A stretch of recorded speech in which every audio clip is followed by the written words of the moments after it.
It's like painting the wall and throwing black on it. Then they are how do they use that? And yet we see that one. Then I love the way this guy, oh, by the way, 3 episodes ago, he's like, you gotta eat fat, it's good for you. Then fat ass.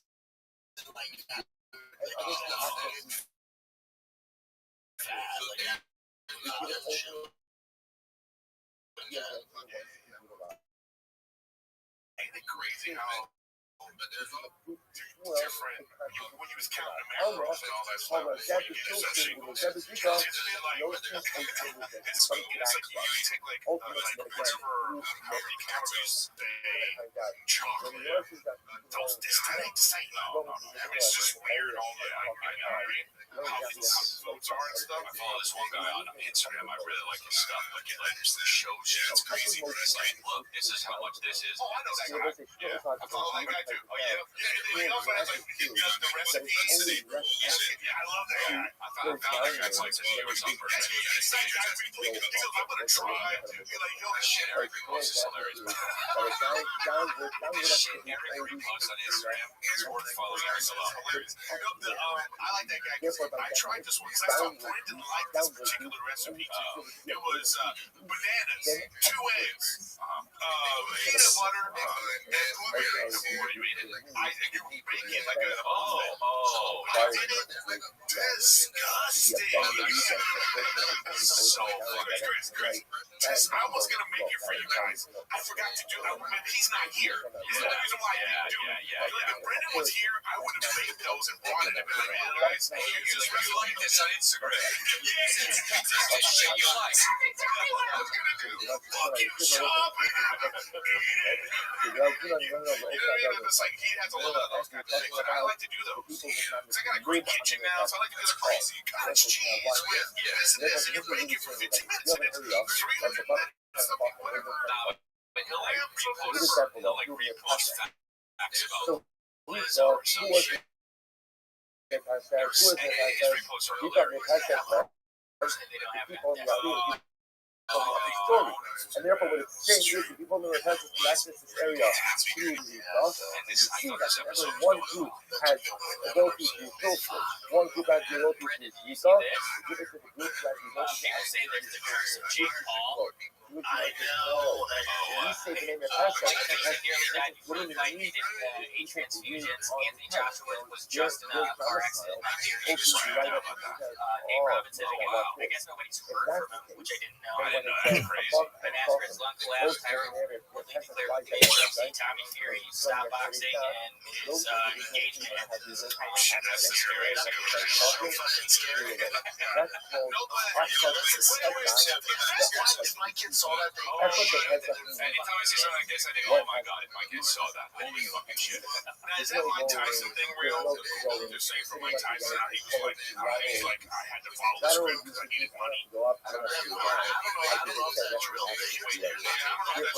He's finding older dudes who are crushing her, except for Joshua. Like everybody else is kind of like in the 36.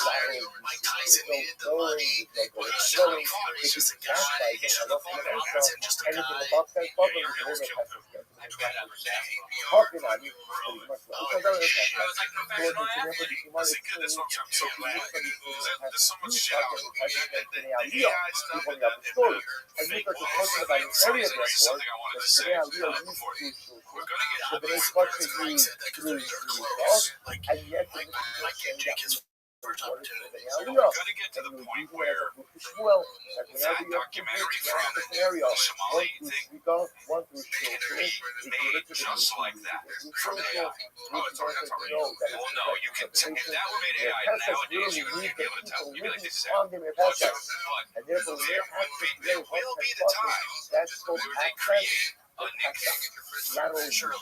they're going up, And then no going down. this old guy, and then Yoda That's why just you made go about to smile. There will be a time in the near future where they just make these fucking real documentaries that are not. You know what? I say stuff. It's like there's a woman that leaves like groceries out of her car, and then a bear comes. Yeah, I saw that. And I was like, oh, my first thought now was like, that's not real. And then you see a different video that's a tiger, and I'm like, it's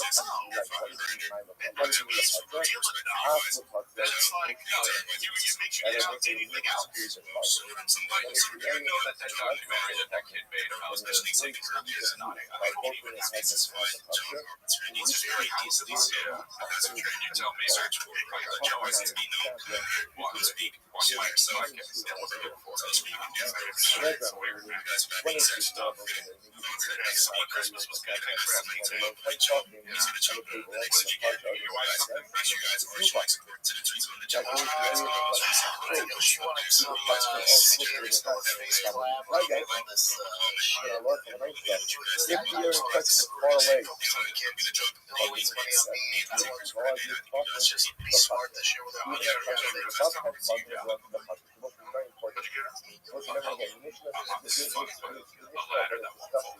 What areas will what areas that's how we're getting older, man.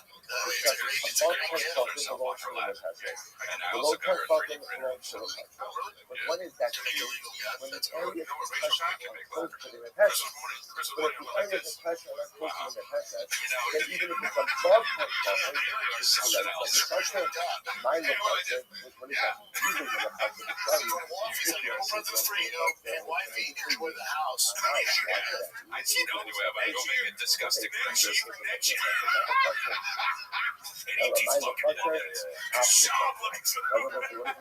believe Sean fucking liked this post on Instagram? Wait till you hear it's like change that dress. You look terrible. Is that amazing? Hey, I'm old school. Yeah, no shit, man. Yeah, fuck that. You know what? That's like my what doesn't even kids do it too much anyways. I was like talking to like this young rich dude at a football game. He went to he's wants to engage. I'm not gonna say what he wants to get engaged to his wife, and he's like talking about like she's worried about him traveling and stuff like that. I just said, hey, the entirety of today's time. you want somebody that's 9 to 5 that'll be there all the time? Go get you an electrician. If you have an area that that borders two countries, one you want to go to no on Wednesday for no reason, and be dripping in diamonds. I gotta go do shit. God damn. Fucking tell. Shit real. You know what? I've said, I've been doing that wrong. I've been doing it. And then, like, and then also it's like, she gonna climb on the ladder. That's what Rachel did. She found some video on Instagram of like a light fixture thing that goes around the light fixture. So she caught herself. She gonna do this herself. And then I get on the Google thing. It's like, babe, you have to come up here. lowering Crazy. The light thing off. Okay, like this. And I'm looking like, what happened? You know what I mean? What are you doing? Now I have to stop everything I'm doing to fix this. But she was like, oh, it looked so easy on the video. On the video, her husband was filming the video. And that's take 17. You know what I mean? Man, This when Kristen start project, she tell you she just does it, right? She just does it. That's why she almost killed herself on the ladder, bitch. So now you go, oh, you just gonna be doing shit. So you go, oh, I know what I have to do. And then you have to hire a dude that's gonna be here to spot her when she's doing stuff. Or I gotta get her a ladder that like it is full. Oh, damn, we're sure out there in Texas. Tomorrow? San Antonio. Tennessee, Charlotte, North Carolina, Westland. Just swing over to Austin and say hello. I'm in and out, bro. Then I got my Australian tour. Oh, that's what I did. And so I figured out what we're going to do there. Oh, Chris is in Austin. March 20th. Yep. So, I'll see you March 20th.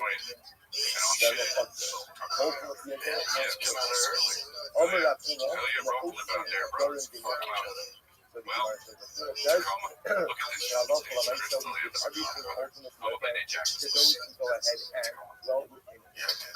So remember again, I'll go with clarifying this here. Yeah, but Allah my Kolamayso, we see the Tessa. Remember, the one who This is exactly my shit. sometimes we like things that the Tessa There was do no help with it. and they are real. So No you need to shame. people who look at the story. Some of the things that no. The Tessa literally means the people who believe are the Tessa. Alright, see you guys. So again, therefore I two groups. People live in the culture, people call on holy groups in the culture. So very simple style. The top of the pit, the top of the rock, that are more than 10 fucking high. Those are considered to be the domains of the Netherlands. Anything above 10 fucking is the domain of the Netherlands. The low 10 fucking are the domain of the Gemara says, the iron is here, placed at the top of a pit, the top of a rock that's more than 10 fucking miles. You have a rock that's full, right? The rock that's full, more than 10 but bar, might be full, right? Everyone say, what is the case of bar? What is the case of bar? Everyone say, look at actually this moment. Hina Sella, the hobby listening in their pants, Tessa, the out that bar. The actual case is that bar, I can see the case of the rock. That was never rock. So more than 10 fucking miles.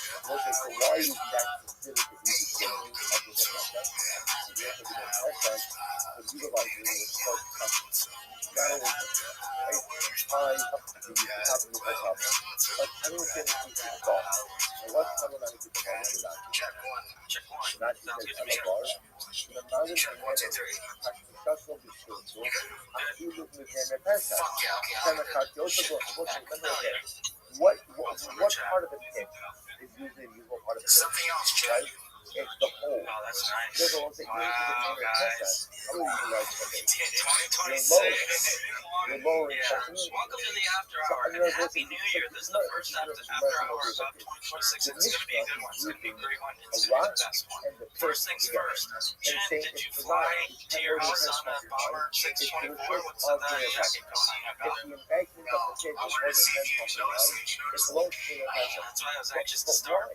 The rock I understand, because the usage of the rock ultimately again is the top of the rock. It's actual, But it's real leather for Thursday. what's key to the pit? The cavity of the pit is Like, I gotta keep wearing it. so that's This is because how of you the go only way outside. the name of passing is You gotta wear it the inside. cavity Yeah. of the pit is high. Damn, Shin, look at you. You look like a Tuskegee. Aquí los nerves traen mi cartita, vamos dando. Luego me falta esa pizza de chica. Tiene todo lo malo, a la gente que yo tengo de la madre. He looks like an air traffic controller in Alaska or something. Watch this, and they say, you have a pit. You have a pit. And it's based on more than 10 fucking miles. You gotta do So this. the name of that says, how do they use the pit? How do they use the pit? How? Yeah, you're gonna have to.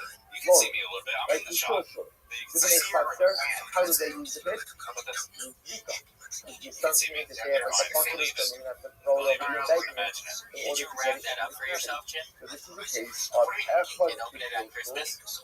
Utah, and yet what they're going to say, we award the use of the pit ultimately to the near pet, which is the proof I didn't go there for the holidays. that when you have usage of one area of Utah, usage of one country of Utah, or one to show. Utah, one to show, you give it to the one to It was show. like from Tuesday night to Saturday. I'm not supposed to, you can Have see we not been this, you here can see this since picture. Christmas? It's Yeah, 50% I feel like we haven't been here in a month.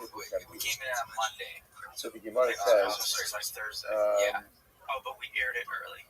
Yes. yeah, actually, I'm sorry, Yeah, it's like, we didn't shoot this Tuesday because I was in Palm Springs. This is it over, you can see. So ultimately, again, it's the same thing over here. Remember, again, that upper area, the area to the right, behind the railing, that's where they have that. And the way they're going to add to the lower in the bucket, the bucket to the right is headed to the head, that's to the left, sorry.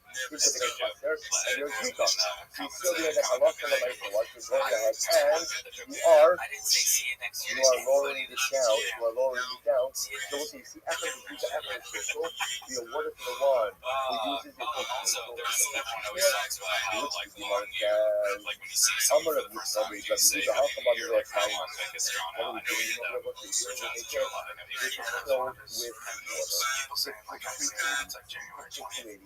I'll say whatever I want. Now, what Yeah, is that? it's a couple days. It's a couple days. Why does that matter? It's a couple days. But I do understand. If it's the first time you're seeing let's say watch this. You see, it's a water. case by case Therefore, basis. again, Depends on your relationship with the person. But it's like a block, like a general cutoff time. 1 week.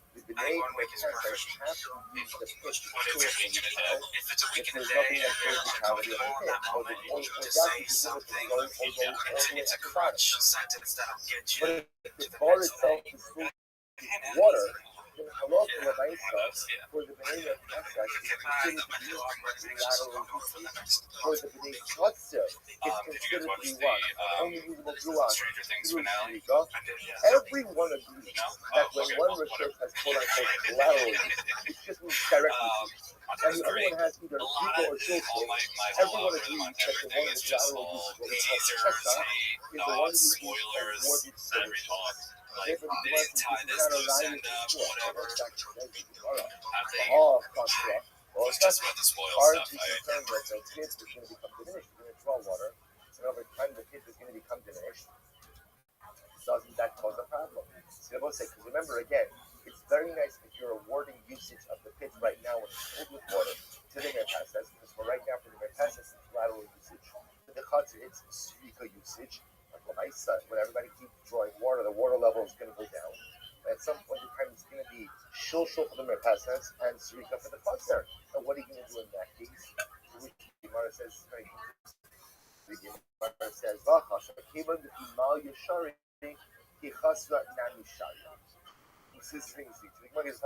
well, since when it's full, it's permitted to the name and passes, therefore once it diminishes, it's still going to remain multifaceted.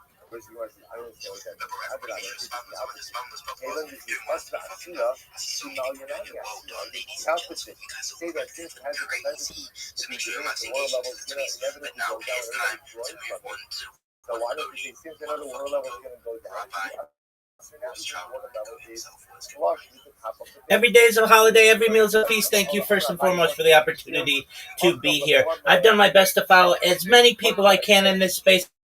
I'd appreciate it if you would do the same. Also, you need to ensure that you are a member of the Big Steppers Discord, discord.gg/BAM. You will. I stream my life 24 hours a day, 7 days a week, 365 days a year for world peace. I've been doing so for more than 4 years.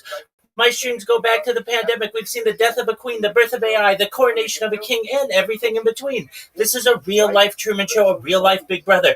This is a timeline and a time capsule of human achievement. In the 1990s, Bill Gates coined the phrase, content is king, and I'm making it true today. I'm king of the internet. This is the biggest event in global history, and here's why. In 2018, The Economist magazine stated that data had overtaken petroleum as Earth's #1 resource, and I have more data archived on the internet than any person ever, which is making me very influential. I'm going viral, and when I do, I want to make you, your friends, your family all financially independent if you're not already. I want to ensure that you have generational wealth if you don't already, and I want you to be able to start charities and philanthropic organizations of your own. I'm unlike any influencer you're ever going to meet. I'm not live on one YouTube stream or 2 YouTube streams. I'm live on over 20 simultaneous YouTube streams 24 hours a day. You can view my life in 360 degrees. I even have a ceiling camera. If you want to view my YouTube streams, they're available on the link in my profile. Additionally, they're in my pinned post. You'll also find in my pinned post a link to my link tree. I dare you to look at my link tree. Nobody dares you to look at their link tree, but I do. Because I have more social media than any person ever. I have more content than any person ever. You'll also find a link to my Discord, discord.me/Rabbi. We have over 2,700 people in the community and continue to grow each day. In addition to making you all exceptionally wealthy and wanting to promote world peace, I want to help end world hunger through the use of technology such as agricultural drones, floating greenhouses, saltwater greenhouses, hydroponics, vertical farming, cloud seeding. I want to help end world thirst. I'm sponsored by a cryptocurrency that's worth about $100 million, and one of the things things that we do is we build wells and water towers in developing nations for the benefit of the less fortunate. Additionally, I'm an advocate for the Lifestar program and, most importantly, desalination technology, where we pump Earth's seawater onto land to make it drinkable. If you are a reply guy, if you're a Web3 marketer, if you're a raider or a shiller, and you want a free mentor, coach, and friend, send me a follow. I will follow you back. Send me a DM. I will respond. I want you all to know that I'm here to support you both personally and professionally. I'm here to be a positive person in your lives. I'm here to have an optimistic view on the future. And most importantly, I want to give people hope. And with that, I sincerely appreciate the opportunity to share. Bingo. Laser focused over here. Who is right rather than wrong? That's what we're trying to figure out.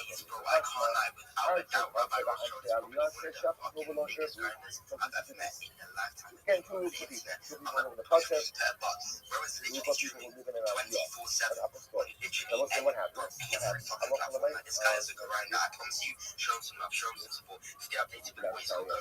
They cannot be determined. Let's say again, this is completely correct. But ultimately, again, you're doing this He says it perfectly. He doesn't mess up, bro. That kind of goes to show. It's in the footage. Jenny does these 24/7. Streaming 24/7. Join his fucking Discord. Make sure you're all about. Be like Rabbi Rothschild. Stay consistent. Again, what's the case Appreciate my G.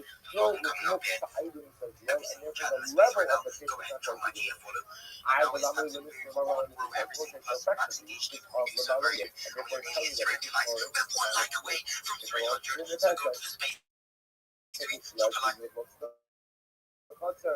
but it's the same case. Why do you have to state the same concept twice? I'll tell you why it's necessary. Yes, Seller, molecular exactly what they were just like the case of Seller. I would have said the reason why Seller goes to the Mercedes is that the most there is no concern of Seller becoming the however, again about bar, the Ligra Zimmer the Malia therapy. Also in the case of the bar, maybe I would say that even in the case of the bar that the Malia will be communicating to the Mercedes and I'm concerned about what happens in the case of the bar if the old is committed to. Most in the case of the bar being committed to, then it's not so clear that just because it's above you, you really want to do the Mercedes. After all, again, that's the becoming case of Apple so next thing, also so trying to down my focus on each one. The customer, I say customer, I'm telling you, that's a shot of over on their roof. You have members of the customer, members of Kelly, right? Two groups of residents. Some will live in the business, some will live in the area. What happens? The shuffle. What's that? Anti cutting something like that. Members of the culture, they get to use the lower tempo. The anti-Aliyah, which function that's and the anti-Aliyah, they use the upper tempo. What is it? Look at that. Hello, you're who? High values that culture anti-cutting substances will welcome as something they say it like this. Let's say you're members of a culture, members of a culture, and what happened? A lot of the nice stuff, they did not join. You can imagine. A group of people live in a public building, and a group of people live in individual homes. And they did not join in the previous year. So what's that? What is mercy indicator? The people of the culture have reached the bottom 10 spots of the wall. Outside of the wall, that's the B'nai culture. However, the B'nai Aliyah is the upper 10 spots. This is very interesting to actually about Sarah Ayonim. Shaheen Bahavi with the joke of Ezra and the husband. What it says is the B'nai Aliyah get the 10 pockets of the wall, or those 10 pockets are measured downward from their windows. Let's say, right, you can imagine again, you have a wall of the apartment. The B'nai culture, they get the lower 10 pockets of the wall. That's what they're using. The B'nai Aliyah get the 10 pockets of the wall. Dog, I wasn't expecting to do a show right now. Alright, so this is Kabbalah Boot Camp Day 11? Oh man, I gotta take a shit, allegedly. dog, I'm really disappointed. We talked for an hour on Rabbi Shimon ben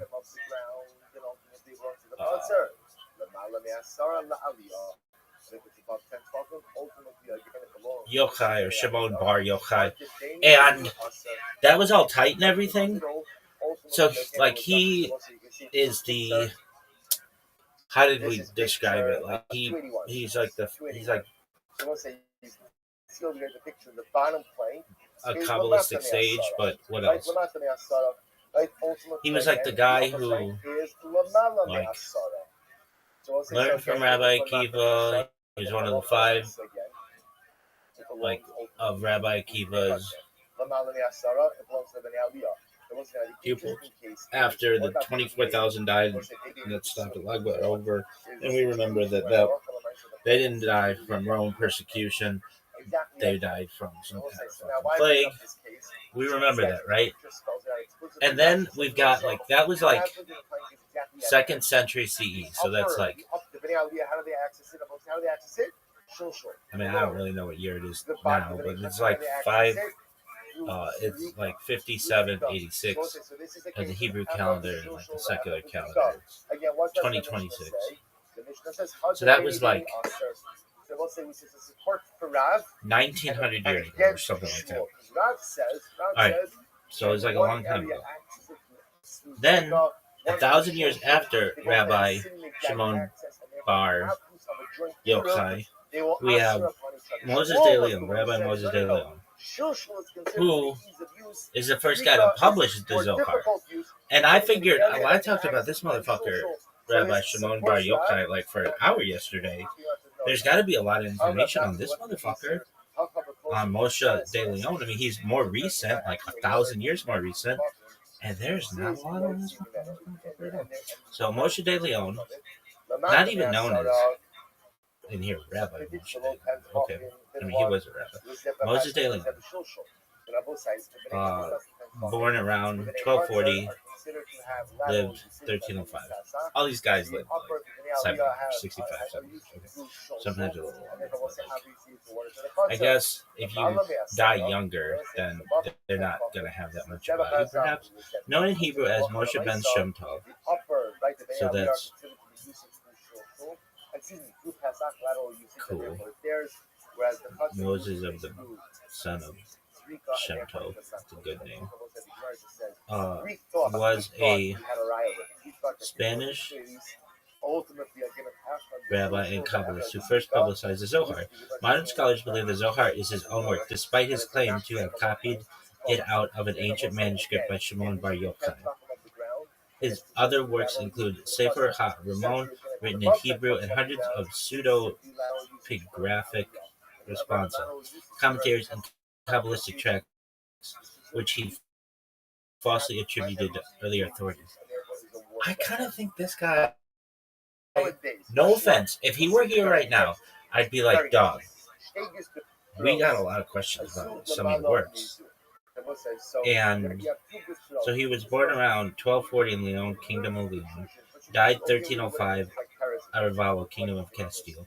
He's known for Kabbalah. Life. Moshe de Leon was born in Leon, Kingdom of Leon, modern-day Spain, then united with the Crown of Castile.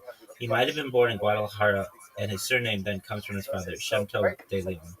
He spent 30 years in Guadalajara and Valladolid before moving to Avila, where he spent the rest of his life. Moses de Leon died at Arevalo in 1305 while returning to his home. That's it. That's his fucking biography. I mean, it's a little longer, but Moses de Leon was the first to advance the Kabbalistic theory of biblical exegesis as a Jewish adaptation of the fourfold method of biblical exegesis from medieval Christianity. The term, sometimes rendered as pardes, means orchard when taken literally, but is used in context as a Hebrew acronym formed from the initials of the following four approaches: Peshat, surface, straight, or the literal direct meaning; Remez, hints, or the deep allegoric, hidden, or symbolic meaning beyond just the literal sense. In the version of the new Zohar, Reha So therefore, again, you are not really allowed to draw water from the water on Shabbos and bring it into your Gustara. You got to transfer What the the fuck is item it? News? from Okay. Hamilus After the book of the So Zohar no was is not printed Ashur, in right? Mantua and promoted in the Jewish There is a years special halacha by the way 5318 to that 5320 essentially or as long as it's 1558 to area 1560 or so. that is Many one more part by manuscripts one were part. found So if you look that at included paragraphs pertaining to the Zohar, which had not been included in printed editions. The manuscripts pertained also to all parts of the Zohar. Some were similar to Zohar on the Torah, some were similar to the inner parts of the Zohar, Midrash HaNilam, Sitrei, Otiot, and more, and some pertain to Tikkunai HaZohar. Some 30 years after the first edition of the Zohar was printed, the manuscript were gathered and arranged according to Parashiyot of the Torah and Megillot. Apparently, the arrangement was done by the Kabbalist Abraham Halevi of Sfat, and were printed first in the Salonika in the Jewish year 5357, around 1587 or so, Common Era, and then in Krakow 5363, and afterwards in various editions. Dog, So what does the left Gustara do? Very simple. I Throw their bucket through the hole, through the opening in the upper Gustara. Right? So the left lower Gustara only just throws its bucket through the opening in the right. So there's Darash from Hebrew Drash Inquirer, Sikh and comparative midrashic meaning as given through similar occurrences. Sod, secret, mystery, or the esoteric mystical meaning as given through inspiration and revelation. That's it. That's everything. And I mean, maybe I've been up all night, basically, and it's been wild, but I'm not. I mean, look, you can't hustle a hustler, baby. And this guy was caught in like a bunch of lies. And maybe he's telling the truth all the time, but who knows? So left lower Gustara does not have. But I think that there's some issues with the through the mechitza of upper right Gustara and draws its water consistency of his portrayal of Kabbalah. Alright, so we're going to go now into the Zohar, and we'll review. So the Zohar means splendor or radiance, is the foundational work of Kabbalistic literature.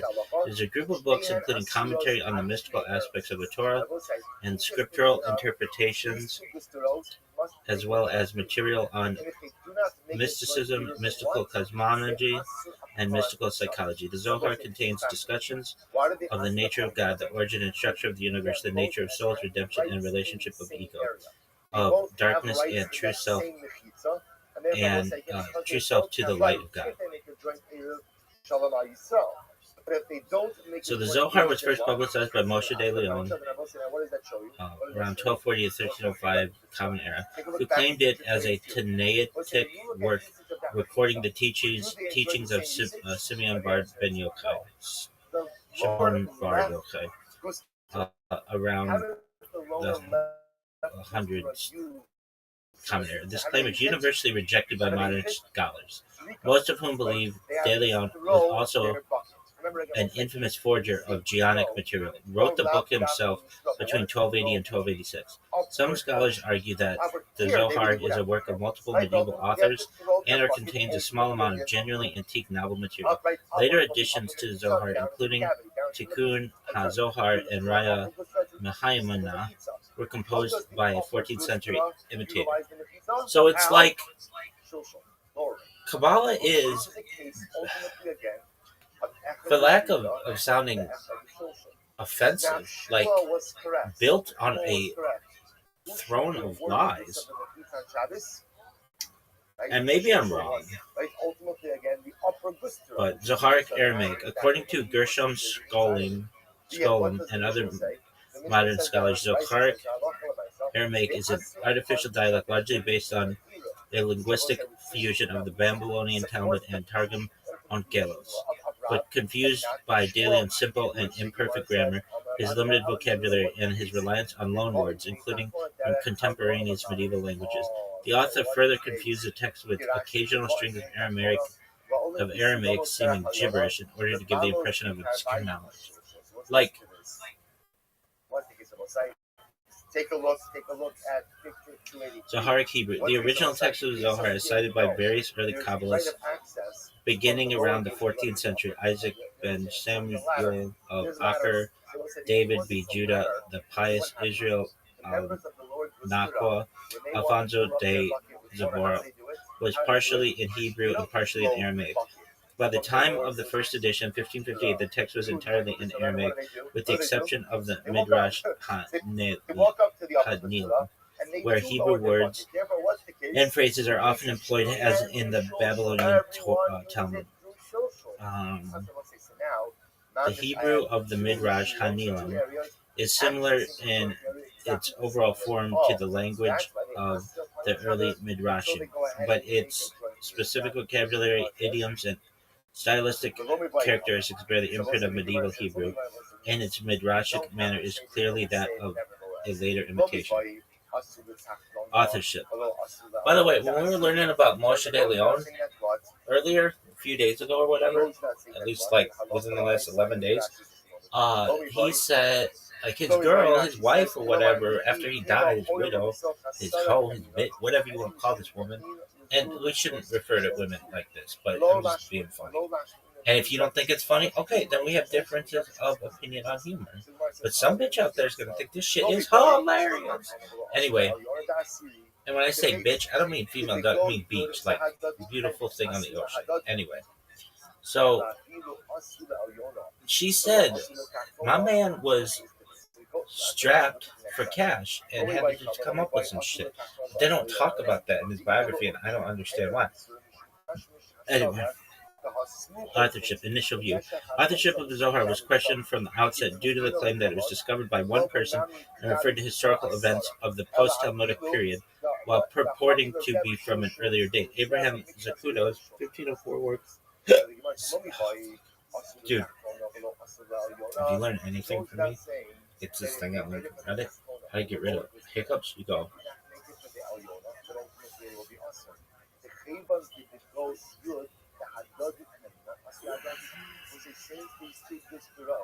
Breathe in through your nose slowly, swallow twice, exhale through your exhale through your nose. Anyway, okay, so you breathe in through your nose.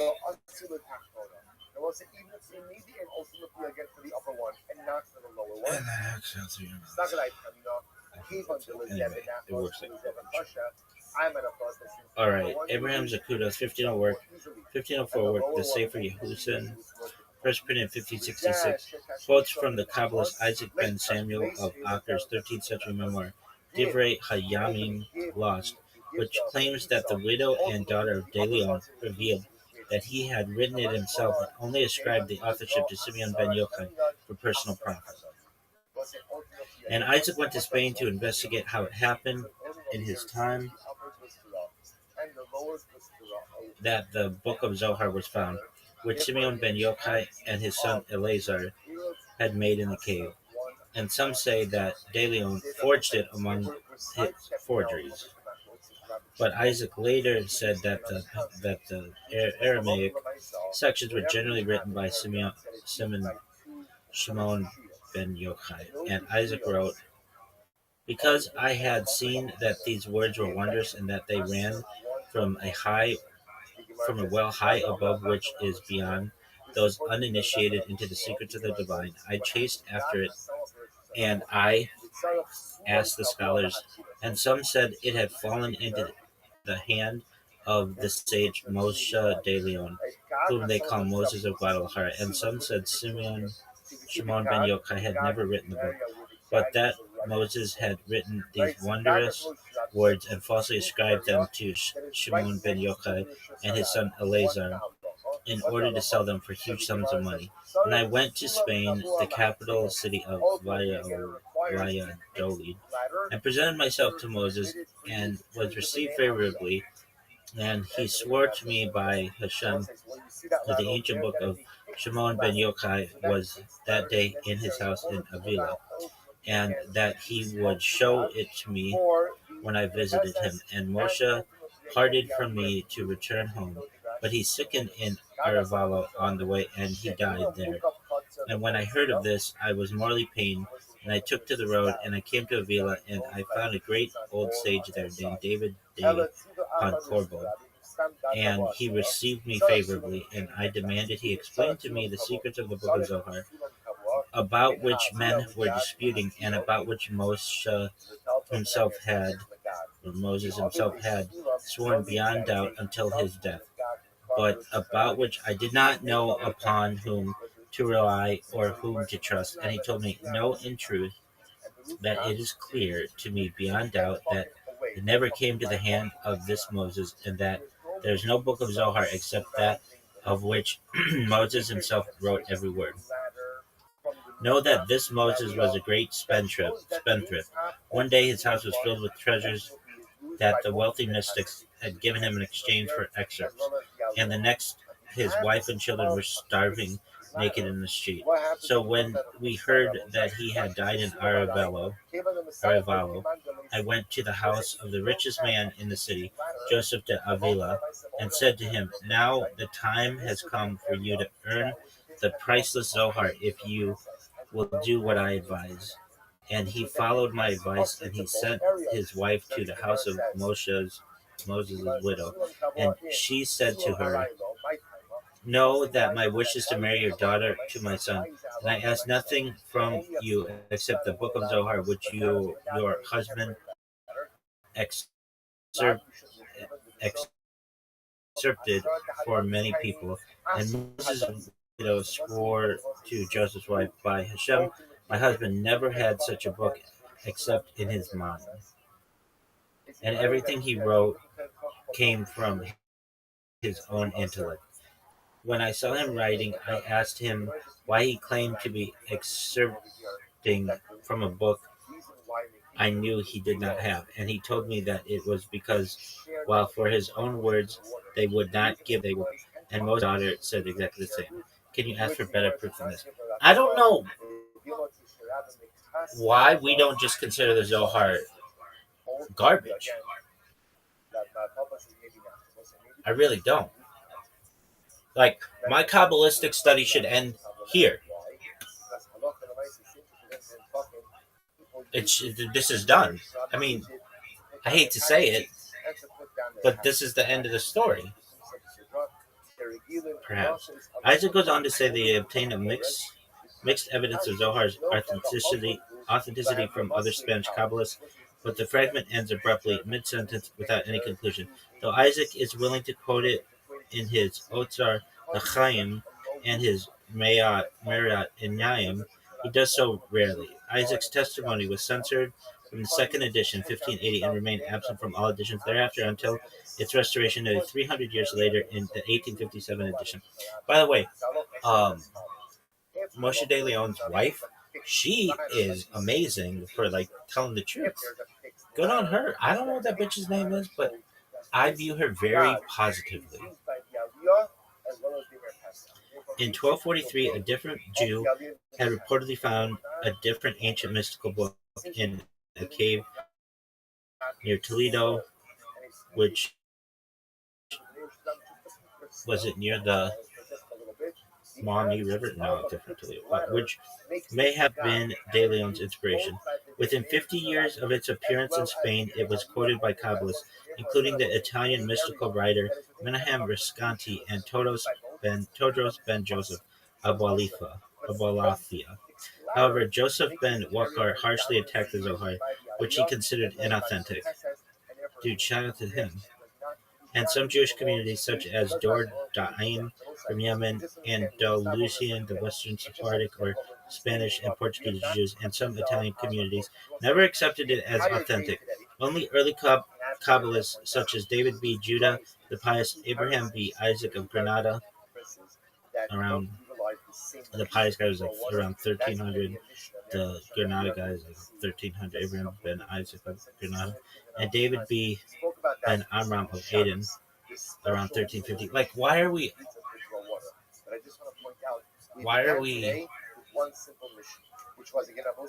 abbreviating Ben with B. I mean, it's like not that. It's not like a long word. Anyway, whatever. So readily imitate its pseudepigraphy by ascribing contemporary statements to Zoharic sages that it is obvious and understood its nature. The manuscripts of the Zohar are from the 14th to 16th centuries. Dude, this is a kick in the nuts. So obviously, if they make a joint Eruv, then what? I figured this would be like, As they say, there'd be all kinds of shit. Then everybody gets usage of that shit area. What happens if they don't make a joint Eruv? So we'll say, so who gets usage? Like, so it depends. What does it depend on? It's like, ease of access, ease of usage. So we'll say, by the 15th century, the Zohar's authority in the Iberian Jewish community was such that Joseph ibn Shem Tov drew arguments from it in his attacks against Rambam. And the other one utilizes it. Joseph ibn Shem Tov drew arguments from it in his attacks against Rambam, and even representatives of non-mystical Jewish thought began to assert its sacredness and invoke its authority in decision of some ritual questions. In Jacobs's and Broid's view, they were attracted to its glorification of man, its doctrine of immortality, and its ethical principles, which they saw as more keeping in the spirit of Talmudic Judaism than are those taught by the philosophers, and which was held in contrast to the view of Maimonides and his followers, who regarded man as a fragment of the universe whose immortality is dependent upon the degree of development of his active intellect. The Zohar instead declared man to be like important, super important, like the creator of creation, whose immortality is solely dependent upon his morality. Conversely, Ella de Medigo from 1458 around to 1493, in his Behinat Hadat, endeavored to show that the Zohar could not be attributed to Simeon ben Yochai by a number of arguments. He claims that if it were his work, the Zohar would have been mentioned by the Talmud. Good point. As has been the case with other works of the Talmudic period, he claims that had Ben Yochai known by divine revelation the hidden meaning of the precepts, his decisions on Jewish law from the Talmudic period would have been adopted by the Talmud, and it would not contain the names of rabbis who lived at a later period than that of Ben Yochai. And he claims that if the Kabbalah were a revealed doctrine, there would have been no divergence of opinion among Kabbalists concerning the mystic interpretation of the precepts. Believer in the authenticity of the Zohar countered that the lack of references to the work in Jewish literature was because Ben Yochai did not commit his teachings to writing, but transmitted them orally to his disciples over generations until finally the doctrines were embodied in the Zohar. They found it unsurprising that Ben Yochai would have foretold future happenings or made references to historical events of the post-Talmudic period. By the late 16th century, the Zohar was present in 1/10 of all private Jewish libraries in Mantua.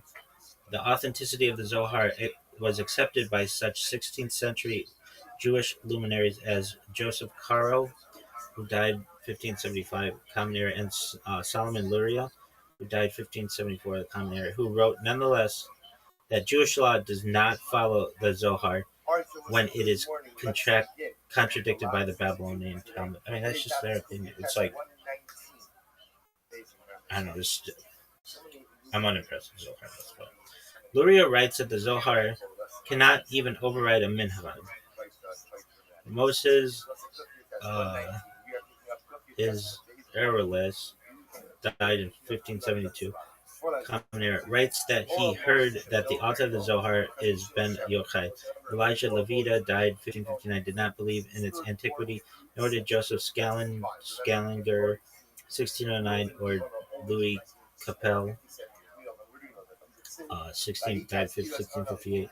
The Scaliger guy died in 1609, or Johannes Drusius died in 1616. David Ibn Abi Zimra, who died in 1573, held that one can follow the Zohar only when it does not conflict with any other source, and records that you asked me about scribes modifying Torah scrolls to accord with the Zohar, and I was shocked, for how can they consider the Zohar better than the Talmud Bavli, when which has come down to us?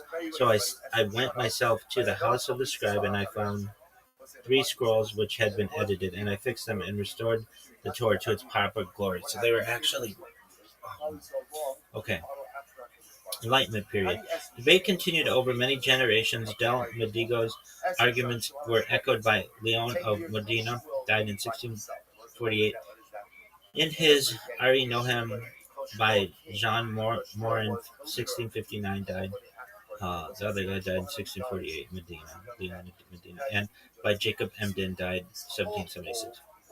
Emden, who may have been familiar with Modena through Morin's arguments, devoted a book to the criticism of the Zohar called Mitpacha Sepharim, in an effort against the remaining adherents of the Sabbatean movement, in which Sabbatai Zvi, a Jewish apostate, cited messianic prophecies from the Zohar as proof of his legitimacy. Emden argued that the book on which Zevi based his doctrines was a forgery, arguing that the Zohar misquotes passages of scripture, misunderstands the Talmud, contains some ritual observances that were ordained by later rabbinical authorities, mentions the Crusades against Muslims who did not exist in the 2nd century. Well, dog, are you fucking serious? Uses the expression esnoga, a Portuguese term for the synagogue, gives a mystical explanation of the Hebrew vowel points, which were not introduced until long after the Talmudic period. Saul Berlin, died 1794, argued that the presence of and if you hear me 1794, you know that this is a common area. I'll do my best to differentiate, but assume I'm just talking in secular terms because I'm not doing all these calculations. Argued that the presence of the introduction of the Zohar, unknown to the Talmudic literary genre, itself indicates a medieval date. In the Ashkenazi community of Eastern Europe, religious authorities, including Elijah of Vilna, died in 1797, and Schneur Zalman of Leyde, died in 1812, believed in the authenticity of the Zohar, while Ezekiel Landau, died in 1793, in his Derushe Patzvak, argued that the Zohar is to be considered unreliable as it was made public many hundreds of years after Ben Yochai's death and lacks an unbroken tradition of authenticity, among other reasons. Isaac Setinow accepted Emden's arguments and referred to the Zohar as a forgery, also offering new evidence. By 1813, Samuel David Luzzatto had concluded that these books, the Zohar and the Tikkun Zohar, are utter forgeries, in part because they repeatedly discuss the Hebrew cantillation marks, which were not invented until the 9th century. In 1817, Luzzatto published these arguments, and in 1825 he penned a fuller treatise, giving many reasons why the Zohar could not be ancient. However, he did not publish this until 1852, when he felt it justified by the rise of Hasidism. Moses Landau, this was not that long ago. Moses Landau died 1852. Ezekiel's grandson published the same conclusion in 1822. Isaac Haver died in 1852, admits the vast majority of content comes from the 13th century, but argues that there was a genuine core. Solomon Judah Loeb Rappaport died 1867, spoke against the Zohar's antiquity. Good on you, dog. Eliakim Ha-Milzagi died in 1854, accepted Emden's arguments. The influence of the Zohar in Yemen contributed to the formation of the Dor Dea movement, led by Yirya Kaf in the later part of the 19th century. Among its objects was the opposition of the influence of the Zohar, as presented in Kaf's Milhamad Hashem, Wars of Hashem, and Dot the E word. Okay, Shlomo Zalman Geiger died in 1878 in the book Divrei Kehilot on the liturgical practice of Frankfurt on Main records that we do not say Rich Shmai in Frankfurt because the source is in the Zohar, and the sages of Frankfurt refused to accept Kabbalah. I hate to say it, but that's okay. Modern religious views. In 1892, Adolf Neubauer called on the Orthodox rabbinate to reject the Zohar as a forgery and to remove Zohar prayers from the liturgy. Dude, shout out to Adolf Neubauer. However, Yechiel Michael Epstein died 1908, and Yisrael Meyer Kagan, oh no way, died 1930. Both believe the authenticity of the Zohar. If you don't know who Yisrael Meyer Kagan is, you should. He is the Chafetz Chaim, and that might not have been a smart move. Both believe in the authenticity of the Zohar, as did Menachem Mendel Kasher, died in 1983. Aryeh Kaplan died in 1983. David Luria died in 1855. And Chaim Kanevsky died in 2022. Why don't you go ahead and also say that by Pesach Oh, yeah. it should be the same as well. Yeah, but the foremost halakhic authority of the 20th century, Moshe Feinstein, stated unequivocally that the Zohar and Tikkunim are words of the Tanaim. Dog. Moshe Feinstein? Come on, dog. Aryeh Carmel died in 2006, did not, and Eliyahu Dessler, 1953, accepted the possibility that it was composed in the 13th century.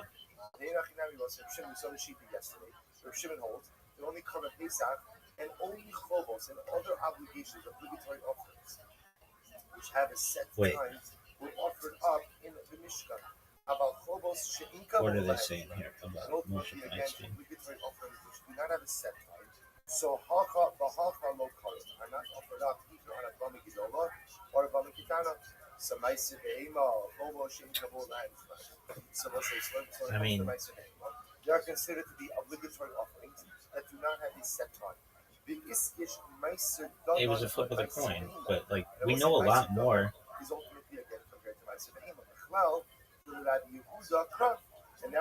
today. And Moshe Feinstein died in 1986, and we know a lot more today than he knew. This is like finding like all your favorite baseball heroes juiced or something. Like they're like, it's just bullshit. Aryeh Kamel did not, and Eliyahu Dessler accepted the possibility that it was composed in the 13th century. Gedaliah Nadal died 2004, was unsure if the Zohar was genuine, but was sure that if it is acceptable to believe that it is not. Wasn't sure, but was sure that if it is acceptable to believe that it is not. Obadiah Yosef died in 2013, held that Orthodox Jews should accept the Zohar's antiquity and practice based on medieval precedent, but agreed that rejecting it is rational and religiously valid. Joseph Hertz died in 1946, called the claim of Ben Yochai's authorship untenable, citing Gershom Scholom's evidence.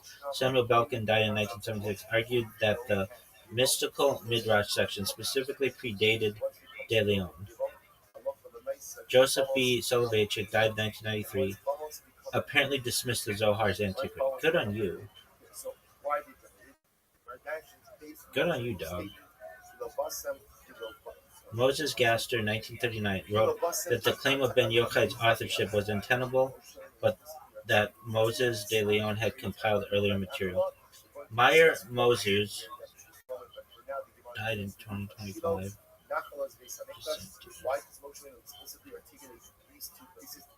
Accepts Emden's arguments. So let's see. Okay, Moses wrote that the claim of Ben Yochai's authorship was untenable, but that Moses de Leon had compiled earlier material. Meyer Moses accepts Emden's arguments. Who the fuck is Emden? What? Dog, this isn't making sense. So everyone will agree that bumbles are permitted between Meyer Moses accepts Emden's arguments. Who is Emden? What are you offering on those bumbles? and that machlokes devolves upon both what we call the Bava Kitana, which is a private altar, This isn't and the written Bava Gedola, correctly. which was Yeshayahu Leibowitz wrote in 1990 that Moses de Leon composed the Zohar in the 1270s as certainly as Theodor Herzl composed the Judenstadt in the 1890s. The Zohar was influential because in every generation the idolatrous influence outpowers the true faith. It says, because you have not yet come, you have not yet arrived to the Menucha Nachalo. Yeah, who's this guy? Says, shout out to Yeshayahu Leibowitz.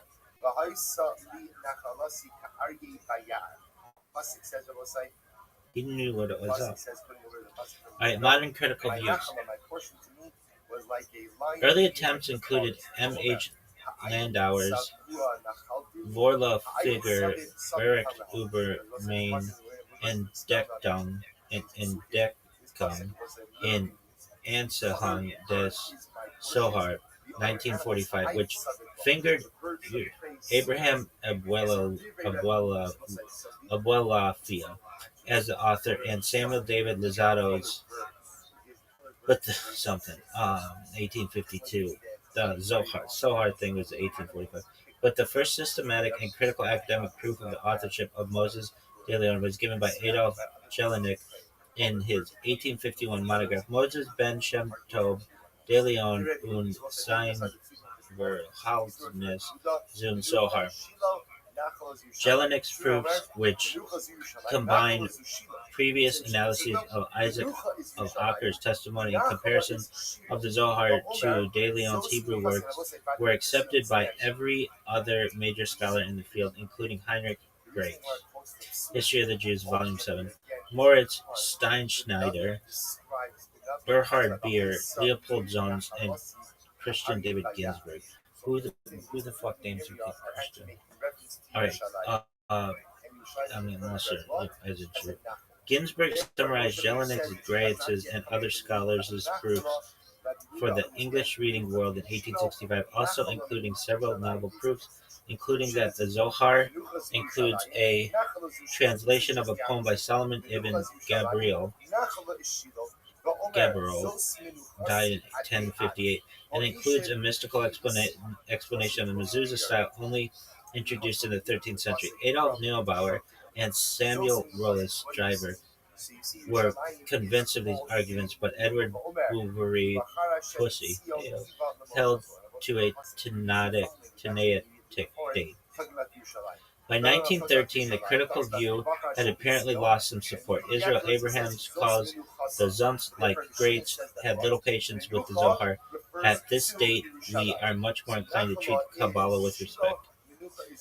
Gershom Scholem, who was to found modern academic study of Kabbalah, began his career at the Hebrew University of Jerusalem in 1925 with a lecture in which he promised to rebuke Graetz and Jelinek. However, after years of research, he came to conclusions similar to theirs by 1938. Good job, Gershom Scholem, for the greatest thing, one of the greatest things you can do is admit you were wrong. Okay, so, however, after years of the research, he came to conclusions similar to theirs by 1938 when he argued again that De Leon was the most likely author. Scholem noted that Zohar's frequent errors in Aramaic grammar, its suspicious traces of Arabic and Spanish words and sentence patterns, and its lack of knowledge of the land of Israel, among other proofs. Scholem's views are widely held as accurate among historians of Kabbalah, but they are not uncritically accepted. Scholars who continued to research the background of the Zohar include Yehuda Leibowitz, subject, Dictionary of the Vocabulary of the Zohar in 1976. How long is it in Gilgal for? 14 years, 7 years. And Daniel C. Mott, a student of Shlomo's, who has published a critical edition of the Zohar. Influences. Academic studies of the Zohar show that many of its ideas are based in the Talmud, various works of Midrash, and earlier Jewish mystical works. Sholem writes, The writer had expert knowledge of the early material and often used it as a foundation for his expositions, putting into its variations of his own. His main sources were the Babylonian Talmud, the complete Midrash Rabbah, the Midrash Tanhuma, and two Pesikot, Pesikta de Rab Kahana on Pesikta Rabbi, the Midrash on Psalms, the Pirkei de Rabbi Eliezer, and the Targum Onkelos. Generally speaking, they are not quoted exactly, but translated into the peculiar style of the Zohar and Sunrise. Less use is made in the Halakhic Midrashim, the Jerusalem Talmud, and the Targums, nor of the Midrashim like the Agadat, Shir HaShrimim, the Midrash on Proverbs, and the Alphabet de Rabbi Akiva. It is not clear whether the author used the Yalkut Simeoni or whether he knew the sources of the Agadah separately. Of the smaller Midrashim, he used the Haikalot Rabadi, the Alphabet de Ben Sira, and Sefer Zerubbabel, the Barata de Masa'a Parishit, and many others. At the same time, Sholem says the author invented a number of fictitious works that the Zohar supposedly quotes. For instance, the Sifra de Adam, the Sifra de Hanok, the Sifra de Shlomo Malka, the Sifra de Rab Hamnuna Sava, the Sifra de Rab Yeva Sava, the Sifra de Agada Deda, the Raza de Razan, and many others. The Zohar also draws from Bible commentaries written by medieval rabbis, including Rashi, Abraham ibn Ezra, David Kimhi, and even authorities as late as Nachmanides and Maimonides, and earlier mystical texts such as Sefer Yetzirah and Bahar, and the medieval writings of Hasidiyei Ashkenaz. Almost another influence that Shkolhem and scholars like Yehuda Leibus and Ronit Merzos have identified was a circle of Spanish Kabbalists in Castile who dealt with the appearance of an evil side emanating from within the world of Sephiroth. Shkolem saw this dualism of good and evil within the Godhead as a kind of Gnostic inclination of Kabbalah and as a predecessor of Sitra Ahara, the other evil side, in Zohar. The main text of the Castile Circle, the Treatise of Left Emanation, was written by Jacob Hakohen around 1265. Obviously, the Torah is using two different words, two different descriptive terms to refer to Shiloh. Right. It must describe two distinct aspects. Printings, editions, and indexing. Tikkunei HaZohar was first printed in Mantua in 1557. The main body of the Zohar was printed in Cremona in 1558, a one-volume edition. Where they rested from conquering. In Mantua in 1558-1560, a three-volume edition, and in Salonika in 1597, a two-volume edition. Each of these editions included somewhat different texts. When they were printed, there were many partial manuscripts in circulation that were not available to the first printers. These were later printed as Zohar Chadash, literally New Radiance, but Zohar Chadash actually contains parts that pertain to the Zohar, as well as Tukkunim, full of Tukkun repair. See also Tukkun Olam, that are akin to Tikkunei HaZohar as described below. The term Zohar in usage may refer to just the first Zohar collection, with or without the applicable sections of Zohar Chadash, or to the entire Zohar and Tikkunim. Citations referring to the Zohar conventionally follow the volume and page numbers of Mantua edition, while citations referring to Tikkunei HaZohar follow the edition of Ortaköy, Constantinople, 1719, whose text and pagination became the basis for most subsequent editions. Volumes 2 and 3 begin their numbering anew, so citation can be made by parasha and page number. For instance, Zohar NASA 127A, or by volume and page number, for instance, Zohar 3 127A. The new Zohar, we talked about this.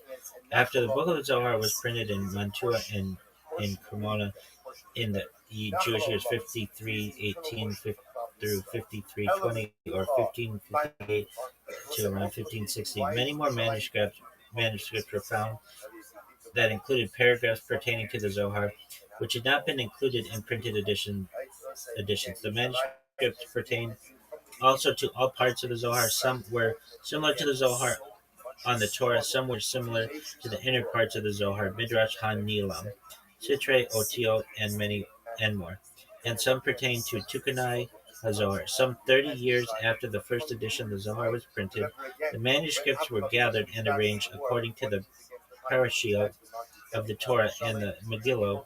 Apparently, the arrangement was done by the Kabbalist Avraham Halevi of Zvat, and were printed first in Salonika in Jewish year 1587 Common Era, and then in Krakow 5363, and afterwards in various editions.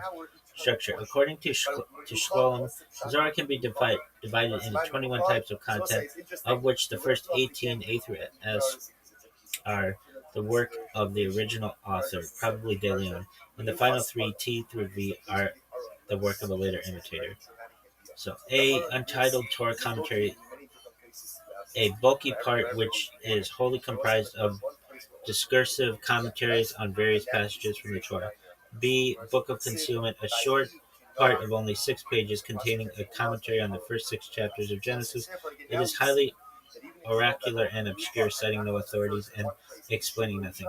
C, Greater Assembly. This part contains an explanation of the oracular in the previous section. Ben Yochai's friends gathered together to discuss secrets of Kabbalah. After the opening of the discussion by Ben Yochai, the sages rise one after another and lecture on the secret of divinity, while Ben Yochai adds to and responds to their words. The sages become steadily more ecstatic until 3 of them die. Sholem calls this part architecturally perfect. Lesser D. Ben Yochai dies, and a speech is quoted in which he explains the previous section. E. Assembly of the Tabernacle. This part has the same structure as C, but discusses instead the mysticism of prayer. F. Palaces. 7 palaces of light are described, which are perceived by the devout in death. The description appears again in another passage, heavily embellished. G. Secretum Secretorum. An anonymous discourse in physiognomy, and a discourse on chiromancy by Ben Yochai. Physiognomy is a face reading. Okay. Is the practice of assessing a person's character and personality from their outer appearance, especially the face. The term physiognomy can also refer to general appearance of a person, object, or terrain without reference to implied characteristics, as in the physiognomy of an individual plant. Okay. Chiromancy, also known as palmistry, is the pseudoscientific practice of fortune telling through the study of palm, also known as palm reading, chiromancy, chirology, or chirology. The practice is found all over with numerous cultural variations. Those who practice palmistry are generally called palmists, hand readers, hand analysis, or chirologists. Okay. Old man, an elaborate narratives about a speech by an old Kabbalist, that was H. Child, a story of a prodigy and mystic speech. K. There's no, because J wasn't available as a letter. K. Head of the Academy, a partist narrative in which the head of the Celestial Academy reveals secrets about the destinies of the soul. L. Secrets of Torah, allegorical and mystical interpretation of Torah passages and Mishnahs. Imitations of Mishnaic style designed to introduce longer commentaries in the style of the Talmud, and Zohar to the Song of Songs, Kabbalistic commentary to the Song of Songs. O. Standard of measure, profound interpretation of Deuteronomy 6:4. P. Secrets of letters, a monologue by Ben Yochai on the letters in the names of God and their use in creation. Q. Commentary to the Merkabah Our mystical midrash, a Kabbalistic commentary on the Torah, citing a wide variety of Talmudic sages. According to Ramaz, it is fit to be called Midrash HaNilam because its topic is mostly of neshama, an upper level of the soul, an upper level of soul, the source of which is Berea, which is the place of the upper Gan Eden, and is written in the Pardes that Drash is in Beriah. And revealed Midrash is the secret of externality, and Midrash HaNilam is the secret of internality, which is the neshama, the secret of internality, which is the neshama. And this derech is founded on the neshama. Its name befits it, Midrash HaNilam. The language of Midrash HaNilam is sometimes Hebrew, sometimes Aramaic, and sometimes both mixed. Unlike the body of the Zohar, its drashot are short and not long. Also, the topics it discusses, the work of creation, the nature of the soul, the days of Mashiach, and Olam Haba, are not of the type found in the Zohar, which are the nature of God, the emanation of worlds, the forces of evil, and more. Mystic Midrash on Ruth, a commentary on the book of Ruth in some style. That was T is Faithful Shepherd, by far the largest book included in the Zohar. This is a Kabbalistic commentary on Moshe Rabbeinu's teachings, revealed to Ben Yochai and his friends. Moshe Cordovero said, "Know that this book, which is called Ra'aya Mahimena, which Ben Yochai made with the Zadikim, who are in Gan Eden, was a repair of the Shekinah, and an aid and support for it in the exile. For there is no aid or support for the Shekinah besides the secrets of the Torah." And everything that he says here of the secrets and concepts is all with the intention of unifying the Shekinah and aiding it during exile. He taught that both Menucha and Nachala referred to Yerushalayim. So what's like in the yeshiva of Rabbi Yishmael, they were teaching in accordance with Rabbi Shimon Bar Yochai. This Simarach, and how do you remember this? Mashchi Gavra Legavri. The one as a reminder, everybody, Shekinah is a romanization of the Hebrew word meaning dwelling or settling. Shekinah denotes the manifest divine presence of God and is an extensively discussed concept in Talmud philosophy, the Midrash, Hasidic thought, and Kabbalah and Judaism. Unlike other Hebrew terms for divinity that emphasize transcendence or sovereignty of God, Shekinah uniquely conveys the immanent relational aspect of the divine as experienced within the world, particularly in communal, liturgical, and revelatory contexts, such as its accompaniment of the Israelites during the Babylonian captivity and its dwelling among individuals engaged in Torah study. According to the Baba Batra 25a 9-10 of the Talmud, Rabbi Ishmael and Rav Sheshet, two rabbis living in the era of the Amoraim, taught that the Shekinah dwells literally everywhere. The word Shekinah is found in the Hebrew Bible only as Shekaniah, a masculine proper name. The triliteral root appears in numerous conjugations. It can be found 128 times. The theme, and this is in Kabbalah, Sabbath bride. The theme of Shekinah as the Sabbath bride recurs in writings and songs of the 16th century Kabbalist Isaac Luria. The Azamer Bishvachin song, written in Aramaic by Luria, his name appears as an acrostic of each line and sung at the evening meal of Shabbat is an example of this. The song appears in particular in many sidders and in the section following Friday night prayers and in some Shabbat books.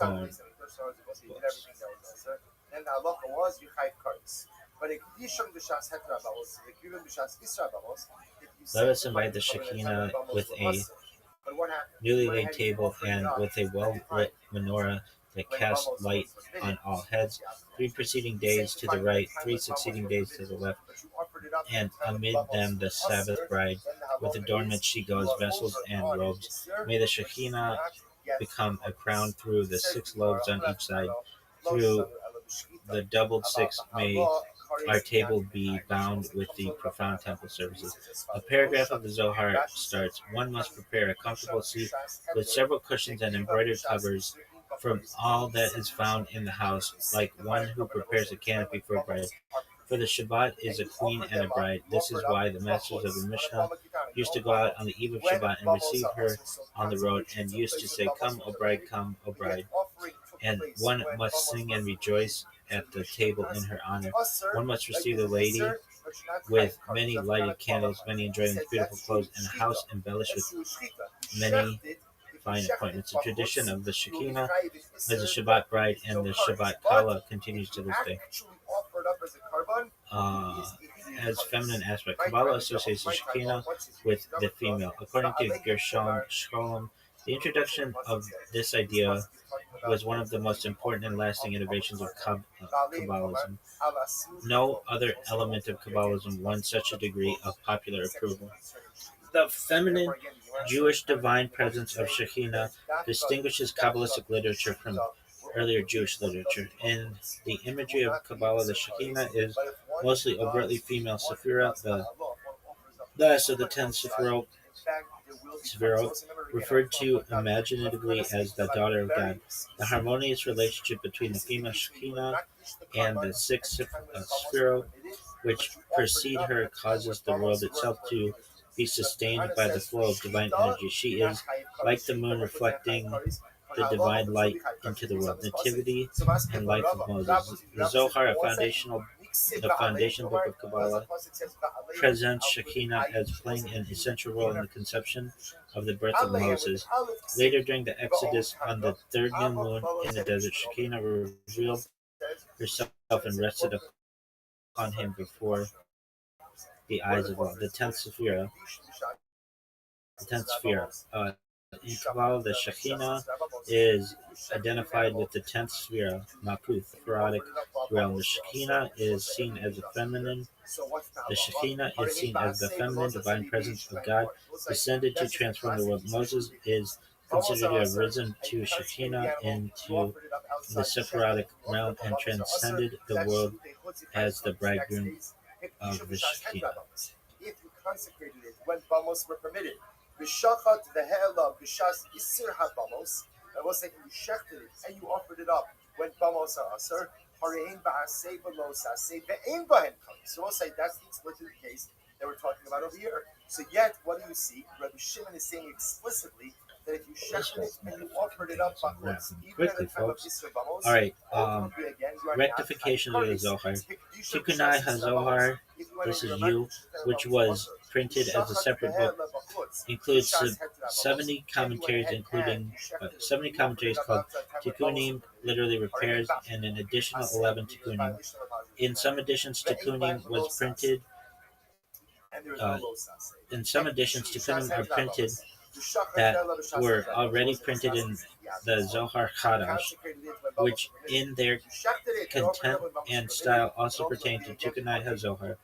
Each of the 70 Tikkunim of Tikkunai HaZohar begins by explaining the word Bereshit and continues by explaining other verses, mainly in Parashat Bereshit, and also from the rest of Tanakh. And all this is in the way of Sod, in commentaries that reveal the hidden and mystical aspects of the Torah. I can't believe I've been doing this. I was literally gonna do like a 5-minute drash, whatever you want to fucking consider this.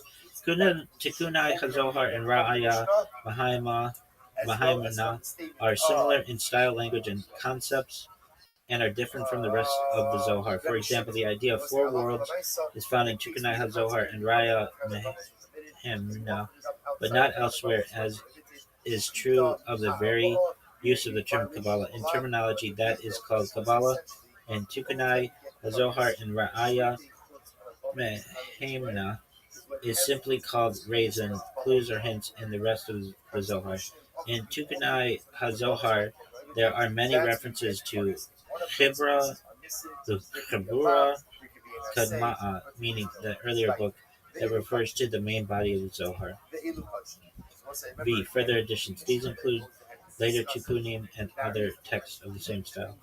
What is four worlds? Okay, for example, the four worlds, sometimes counted as the primordial world, Adam Kadmon, or and called the five worlds, are comprehensive categories of spiritual realms in Kabbalah and describing and descending chain of existence.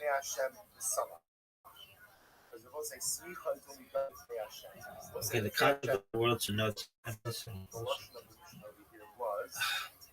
the concept of worlds denotes an emanation of creative life flows from the Ein Sof or Godhead through the progressive innumerable Zimzumim or concealments. Kabbalists identified the names of these worlds as from Isaiah 43:7. All who are linked to my name, whom I have created, formed, and made for my glory. Biblical Hebrew. Kohanikra Bismi Lekbodi Baratu Yesertu Apastitu. In order of descent, the names of the worlds are Adzul, emanation, Baraya, creation, Yetzira, formation, Asa, action, and Asaya, action. Below the lowest spiritual world, Asaya, is the Asiya Gashmi, physical Asiya, or the physical universe, which encloses the last two Sephirot, Yesod and Malkuth. Collectively, the four worlds are referred to as Avijah after the initial letters. In addition to the functional role each world has the process of creation, they also embody dimensions of consciousness and human experience. That's fine. We'll go into that another time. Influence, Judaism. On the one hand, the Zohar was lauded by many rabbis because it opposed religious formalism, stimulated one's imagination and emotions, and for many people helped reinvigorate the experience of prayer. In many places, prayer had become a mere external religious exercise, while prayer was supposed to be a means of transcending earthly affairs and placing oneself in union with God. According to the Jewish Encyclopedia, on the other hand, the Zohar was censored by many rabbis because it propagated many superstitious beliefs and produced a host of mystical dreamers whose overexcited imaginations peopled the world with spirits, demons, and all kinds of good and bad influences. Many classical rabbis, especially Maimonides, viewed all such beliefs as a violation of Jewish principles of faith. Its mystic mode of explaining some commandments was applied by its commentators to all religious observance and produced a strong tendency to substitute mystic Judaism to the place of traditional rabbinic Judaism. For example, Shabbat, the Jewish Sabbath, began to be looked upon as the embodiment of God in temporal life, and every ceremony performed on the day was considered to have an influence upon the superior world. Elements of the Zohar crept into the liturgy of the 16th and 17th centuries, and the religious poets not only used the allegorism and symbolism of the Zohar in their compositions, but even adapted its style. For instance, the use of erotic terminology to illustrate the relations between man and God. Thus, in the language of some Jewish poets, the beloved one's curls indicate the mysteries of Hashem. Sensuous pleasures and especially intoxication typify the highest degree of divine love as ecstatic contemplation, while the wine room represents merely a state through which the human qualities merge or are exalted into those of God. The Zohar is credited with popularizing Galileo's Pardes codification of biblical exegesis. All right. So, in other mysticism, like other religions, according to the Jewish Encyclopedia, the enthusiasm felt for the Zohar was shared by many other scholars, non-Jews, such as Giovanni Pico della Mirandola, Johann Rachlin, Agadius of vertebrate, etc., all of whom believed that the book contained proofs of the truth of other stuff. They were led to this belief by the analogies existing between some of the teachings of the Zohar and certain other dogmas, such as the fall and redemption of man and the dogma of other stuff, which seems to be expressed in the Zohar in the following terms. The Ancient of Days was three heads. He reveals himself in three archetypes, all three forming but one. He is symbolized in the number three. All that three shit, whatever. He is thus symbolized in the number three. They are revealed in another. These are first secret, hidden wisdom, above that the holy ancient one, and above him the unknowable one. None knows what he contains. He is above all conception. He is therefore calling the man non-existing Ayin. Zohar 3, 288b. According to the Jewish Encyclopedia, this and other similar doctrines found in the Zohar are now known to be much older than other doctrines, but the other doctrine scholars who were led by the similarity of these teachings to certain other dogmas deemed it their duty to propagate the Zohar. Commentaries. The first known commentary on the book of Zohar, Kitin Paz, was written by Simeon Lavi of Libya. When did they put the book in? His years? Because he was 1486 to 1585. Another important and influential commentary on Zohar 22, volume or Yakar, was written by Moshe Cordovero of Sfat Kabbalistic school in the 16th century. The Vilna Gaon authored a commentary on the Zohar. Zvi Hirsch of Zidikho wrote a commentary on the Zohar entitled Atere Tzvi. A major commentary on the Zohar is the Sulam, written by Yehuda Ashlag. A full translation of the Zohar into Hebrew was made by the late Daniel Frisch of Jerusalem under the title Mazak Mudbash. English translations are should load. Okay. Dog, this is like getting kicked in the nuts spiritually, because I thought this was going to be tight. Like this could. The 12th century, between the 12th and 13th century, or something like that. That's it. I wish I could tell you like there's some kind of secret. I was looking for some kind of secret. I don't know. Maybe Isaac Lurie has more for us, but it's like, I'm not going to lie to you. Let's look at what the modern like.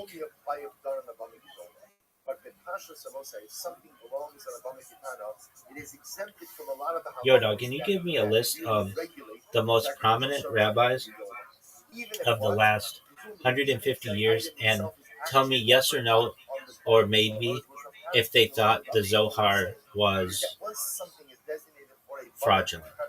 Everybody, including the Lubavitcher Rebbe to Rabbi Moshe Feinstein and everybody else. All of these things are also like the way they show Ema Noagim Bavama Gidola, Ve'in Noagim Bavama Kitana. Rather, you right say that they apply ultimately again. Here's a focused list of prominent rabbis of the last 150 years, approximately 1875 to 2025, and a simple yes or no may be indicating whether they were known to accept. Okay, so yes, they publicly accept Zohar's antiquity, authenticity as traditional authors considered Rashbi. No, openly rejected the Zohar's antiquity and maybe nuance. Okay, so Rabbi Moshe Feinstein, yes. He stated unequivocally that Zohar and Tikkunim are words of the Tanai, ancient. Rabbi Chaim Kanevsky, yes.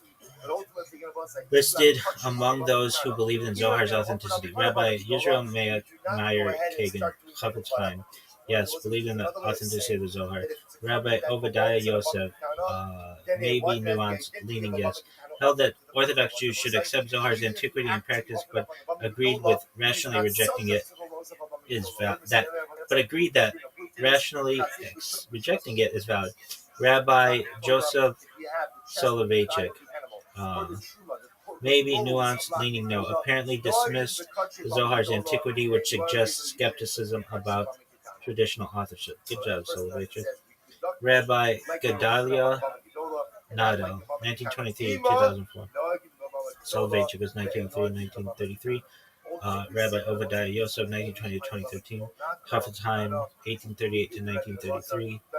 Rabbi Chaim Kanevsky,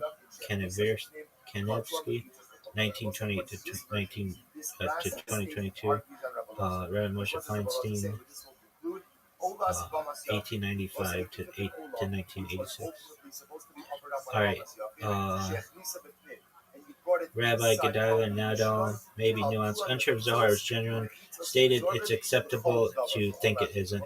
Rabbi Aryeh Carmel died in 2006. Maybe nuance. Did not accept the traditional ancient authorship of the Zohar. Rabbi Eliyahu Eliezer Dessler, 1892 to 1953. Maybe nuance. Accepted the possibility it was composed in the 13th century, i.e. medieval. Rabbi Meyer Mazuz died in 2025. Yes, leaning yes. No offense, dog. Like, there's a lot of evidence that this shit didn't happen. Listed as accepting the Mben's arguments against traditional authorship historically, but sources suggest he leans toward traditional acceptance of prophet. Maybe not. Come on, get your shit together. Rabbi Yehia Kofi, early to mid 20th century Yemenite chief rabbi. No, good. Specifically argued the Zohar is not authentic and its attributes to Rashbi besmirches him. Good on you, dog. Fucking Yemenites got their shit together. Alright, so historical figures. Rabbi Yaakov Emden, no. Historic but influential on modern debate, argued much of Zohar was medieval and not Rashbi's writing. Rabbi Hatam Sofer. Okay, the other guy, Emden, was 1697 to 1776. Rabbi Hatam Sofer, 1762 to 1839. No, denied Zohar's authenticity, defended Emden's position. Academic scholars, for instance, Adolf Neubauer, no. Academic called the rejection of Zohar as forgery, not rabbis in the halakhic sense, but relevant history. They didn't give me the one I wanted.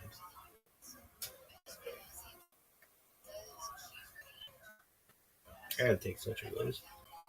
Come on, you motherfucker. Dog.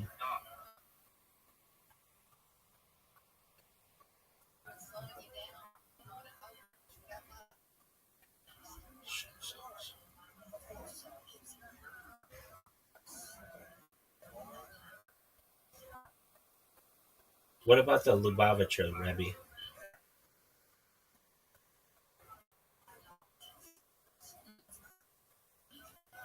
The Lubavitcher Rebbe, clear, unequivocal, yes. Bottom line, the Lubavitcher Rebbe fully accepted the Zohar as authentic and originating from Rabbi Shimon ben Yochai, not as medieval forgery. There's zero ambiguity in his position. Calm down, dog. The Rebbe treated the Zohar as part of the Torah Shel Ben Pah in mystical dimension. He frequently quoted the Zohar and the Arizal in Sechot, Mamaim, and letters as authoritative sources, not as later speculative texts. He explicitly rejected academic claims that the Zohar was written by Rabbi Moshe de Leon.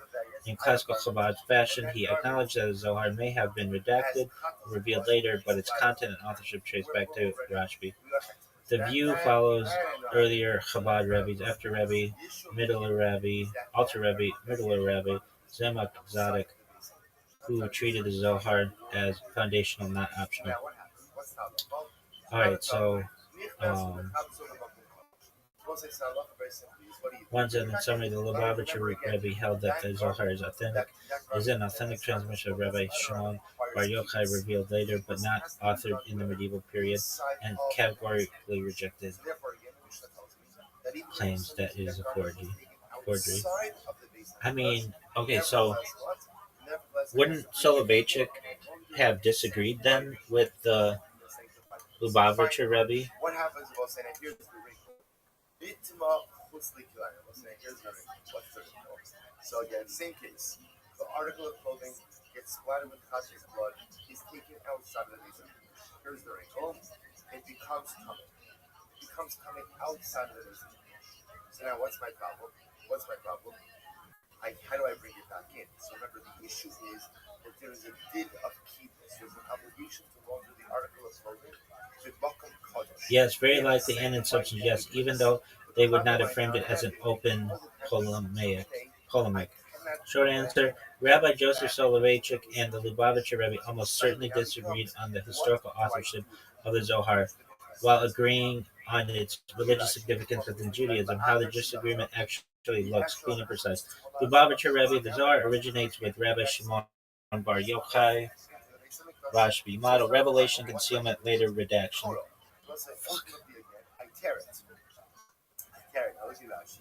Oh, you shitbag.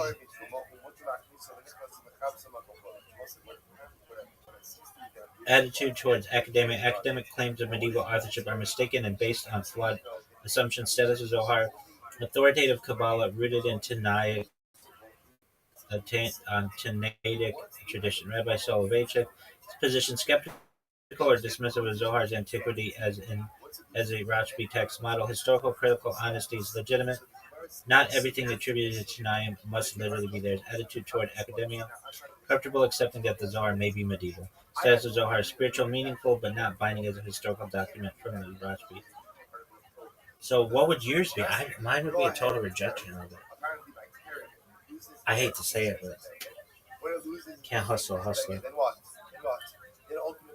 Yo, can you tell me where in the Zohar it talks about the Crusades and like what it says? Quote it for me. So, what would you say if you had a Rebbe here?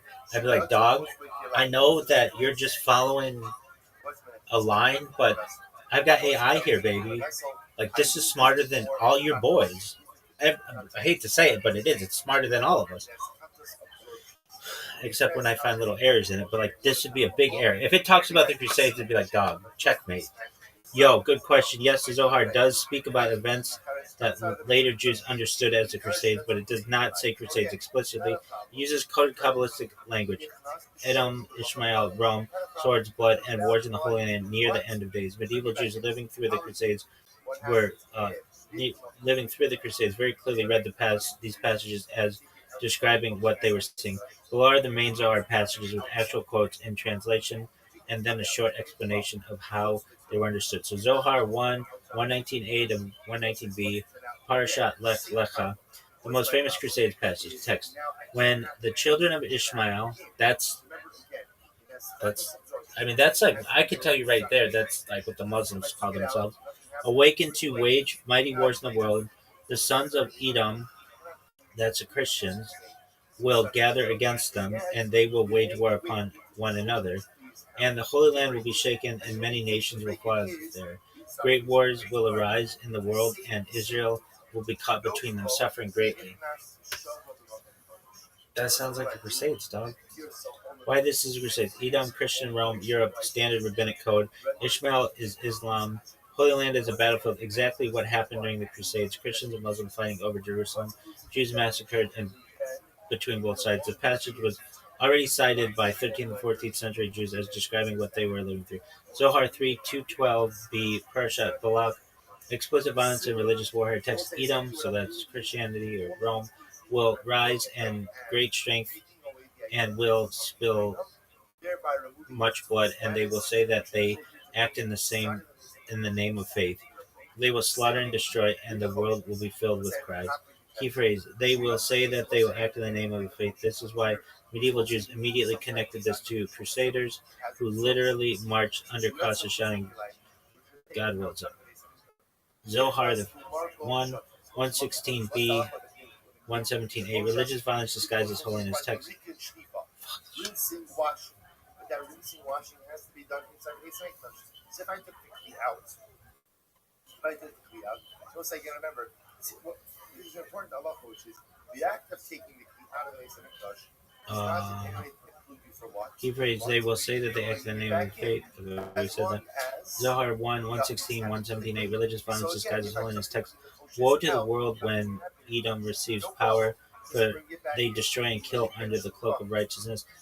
This language is very unusual. It's not generic war talk. It's religious violence justified as holy, which fits the Crusader ideology exactly. Zohar 369a, mass Jewish suffering during those wars. Text translation: in those days, Israel will cry out from suffering, and their voice will rise before the Holy King, and they will be trampled among the nations. This was often read in light of Rhineland massacres, 1096, forced conversions, pogroms, accompanying crusader movements. Important clarification: this matters. The Zohar does not give get dates. It does not name Christianity. It does not name Islam. It speaks in symbolic, prophetic language. But medieval Jews immediately identified these passages with the Crusades. Later Kabbalists, including the Arzel Circle, explicitly say so. This is one of the reasons why academic scholars argue that the Zohar. Okay, so how different camps read this? Chabad, the Zohar foresaw these events centuries earlier using spiritual code. Okay, academic scholars, these passages reflect lived experience of Crusader violence. Middle position, some Litvish thinkers, ancient symbols were expanded or recontextualized later. One sentence summary. Takeaway: the Zohar describes violent wars between Edom, Christian Europe, and Ishmael Islam in the Holy Land, justified as holy warfare, with Jews suffering in between. Passages that medieval Jews overwhelmingly understood as referring to the Crusades. I mean, look, why don't I just fucking use AI? Okay. Let's pretend I had the Lubavitcher Rebbe in front of me, and Rabbi Moshe Feinstein, and anyone else who believes in the veracity of the Zohar. Give me 10 points, very simply, to be able to counter their beliefs in its veracity that prove that it was written in the 13th century.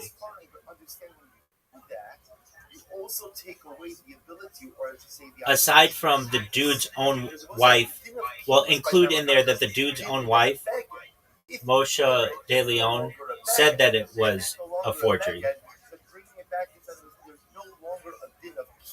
Like, that's the biggest thing. I'd be like, dog, didn't you guys know that? Okay, so here we go. This is not mockery. It's the strongest 13th century case. All right, so language. The Aramaic is artificial. I'd be like, guys, don't you know that the Aramaic's artificial? And they'd be like, huh? I'd be like, dog, Aramaic's artificial. The Zohar's Aramaic does not match Tanaitic Aramaic, Gemara Midrash. It mixes Babylonian Aramaic, post-Talmudic forms, Hebrew grammar. Linguists agree it reads like someone imitating ancient Aramaic, not speaking it naturally. Bottom line, Rashbi's Aramaic is not Zohar's Aramaic. Hebrew grammar unknown in the Talmudic era. The Zohar uses grammatical construction that only appear in medieval Hebrew. Some phrases cannot exist in 2nd century this area. Bottom line, the grammar fits Spain, not Roman Judea. 3. Concepts that do not exist before the Middle Ages. Examples: 10th Sphirot system in its Zoharic form. Partzufim, Arik Anpin, Zaire Anpin, Nukva, as full personas. Erotic cosmic symbolism developed far beyond early mysticism. These do not appear in Mishnah, Tosefta, Midrash, early Halachot. Not a problem. Shire Bekadei Ma'aforis. We'll say literally again, you leave enough of the beggar intact that you can have say Ma'aforis. Come on, you shitbag. This sucks. What you do is, it's not talking about that you're carrying the beggar into shreds. You're leaving a basic part. Dog, what the fuck? This is the worst. Alright, early erotic cosmic symbolism developed from beyond early mysticism. These ideas don't appear in Mishnah, Tosefta, Midrash, early halakhic region literature, or Haikala literature. Bottom line, the theology is historically late. Geographic mistakes about Eretz Israel.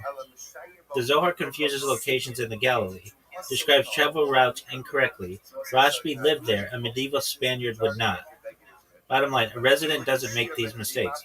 References to post-Talmudic customs, mentions minhagim that only developed centuries later, alludes to halakhic debates that did not yet exist. Bottom line, you can't reference a future practice. The complete absence before 1280, no one, no Gan, no Rishon quotes the Zohar before the 17th century. Not Rav Hai Gaon, not Rashi, not Rambam, not Ramban, until very late and indirectly. Bottom line, a massive foundational text doesn't disappear for 1100 years. I think that's a great point. And I think these guys would be like, what the fuck is that? I'd be like, dog, it's super advanced. 7. Sudden explosion, fully formed. The Zohar appears all at once, fully systematized, not gradual, not fragmentary, not cited partially beforehand. Bottom line, ancient works emerge slowly. Medieval compositions appear suddenly. 8. Internal anachronism. Zohar attributes statements to sages who lived centuries apart as if contemporaries. Sometimes reverses teacher-student relationships. Bottom line, this happens when writing historical fiction, not reporting lived reality. 9. Moshe de Leon's behavior. He sold Zohar manuscripts for money, claimed different sources at different times, never produced an ancient original. Every copy traces back to him or his circle. Bottom line, the transmission chain collapses to one man. 10. Testimony of Moshe de Leon's wife. You asked to include it, so here it is. But note, this is the weakest argument, not the strongest. Oh, I thought it was good. After his death, she reportedly said, my husband wrote it himself. Had he claimed it was his own, no one would have bought it. Even the defenders of the Zohar admit this testimony exists. It cannot be fully dismissed, but it's not decisive alone. Bottom line, it's corroborative, not central. Important. What this does not claim, even if all 10 are accepted, this does not prove the Zohar is heretical, the Zohar is spiritually worthless, Kabbalah is false. It argues only the Zohar was comprised in the 13th century, liked by Moshe de Leon or his circle. Likely by Moshe de Leon or his circle. Why defenders still disagree fairly? The Lubavitcher Rabbi Moshe Feinstein would answer, redaction does not mean authorship. Mystical language doesn't follow linguistic rules. Oral esoteric traditions weren't cited publicly. Prophetic texts can describe later realities. So the disagreement is epistemological, not ignorant. One sentence summary you could say respectfully. Based on language theology, historical references, geographic errors, and transmission history, the Zohar fits the intellectual world of the 13th century Spain far better than the second century Roman Judea, even without relying on polemical testimony. All right. Like, just asking you, AI, give me percentage-wise, what are the odds that it was written in ancient times versus the 13th century? Is it like 99 to 1, or is it like 50-50?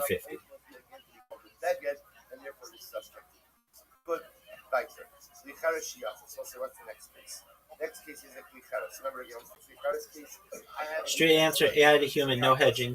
If we're talking historical probability, 13th century authorship, 95 to 99%. Ancient 2nd century Rashbi, 1 to 5%.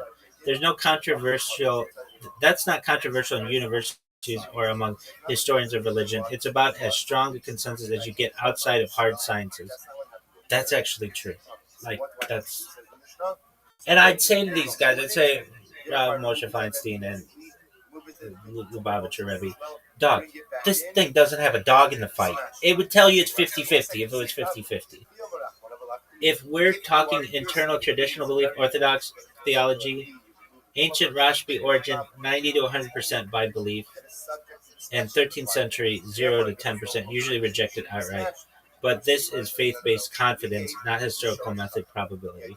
If we're being maximally fair and steel man to both sides, a reasonable blended breakdown might look like 13th century composition, Moshe de Leon in a circle, 85 to 95%, ancient core plus medieval redaction, 5 to 10%, fully ancient Rashbi authorship, less than 5%, I think it's we'll check. Yeah. Why it's not 50-50? 50-50 would mean mixed linguistic evidence, partial manuscript trail, some early citations. But instead we have overwhelming linguistic mismatch. 0 pre-13th century manuscript, 0 citations for 1100 years. Perfect fit to medieval Spanish mysticism, a single point of transmission. This pushes probability way past coin flip. Key distinction, this matters. Historical odds does not mean religious meaning. Something can be historically medieval, theologically meaningful, spiritually authoritative to believers. Those are separate questions. One line, bottom line. Historically, it's closer to 99 to 1. than 50-50. Religiously believers treated as 100-0 the other way. Israel's gonna see. You did. I'm as innocent in this as anybody. I want to fucking think that the Lubavitcher Rebbe and Rabbi Moshe Feinstein, like these motherfuckers, are never wrong. But it's like this one, 99-1, dog. Therefore, again, you are reinstating his status, but already, but at this point in time, the status is now gone. Okay. Give me 10 arguments why Zohar is of ancient origin. What do we do if it becomes coming outside of the base? I have to get it back. The database main question essentially what we begin to see is you diminish each item to the point that it loses its status or its identity vis-a-vis Tumah, and therefore the Tumah goes away, but it still retains its identity. So there are early Midrashic and Talmudic parallels. Ideas of the Zohar appear in seed form in Midrash Rabbah, Talmudic Agada, Halakot, Haikolot Merkava literature. Defenders argue the Zohar is not inventing ideas, it is unfolding esoteric layers already present in Chazal. 2. Oral esoteric tradition was intentionally hidden. Chazal explicitly state, one does not teach Maseh Merkava publicly. Hagiga 13.8. The claim Kabbalah was transmitted orally, not written or cited, explaining the silence before the 13th century. 3. Redaction does not equal authorship. Tradition are revealed. The text parallel Mishnah and Gemara. Oral Torah written centuries later. 4. Internal self-identification with Tanaim. Zohar consistently places itself in the Rashbi circle, reflects Tanaic modes of discourse, not Geonic pilpul. Claim forgers usually slip. The Zohar sustains the persona with remarkable consistency, but it like fucks up in some places. 5. Depth and coherence beyond one author. The Zohar contains vast symbolic systems, multi-layered theology, interlocking metaphysics. Defenders argue this is too internally rich and coherent to be the invention of one medieval mystic. 6. Early acceptance by major authorities. Soon after emergence, Ramban Nachmanides treats Kabbalistic tradition as ancient. Rashba, Ritva, Meiri selectively reference Sod traditions. Claim these were not naive people. They sensed an authentic ancient transmission. 7. Accurate knowledge of Tanaitic personalities. The Zohar reflects psychological depth of Rashbi, consistent relationships among Tanaim. Argument: a medieval Spaniard would not convincingly recreate the inner world. A medieval Spaniard would not convincingly recreate this inner world. 8. Prophetic descriptions of later history. Passages describing Edom versus Ishmael, wars over the Holy Land, religious violence justified as holy. Claim these read more like prophecy than reportage. Spiritual power and transformational impact. Traditional claim the Zohar changes people, produces Yirat Shemayim, Teshuvah, and Dveikut. Argument: forged texts do not generate centuries of sustained spiritual authority. 10. Chain of Kabbalistic transmission. The ROTHSCHILD taught Zohar is Rashbi. His system presumes ancient roots.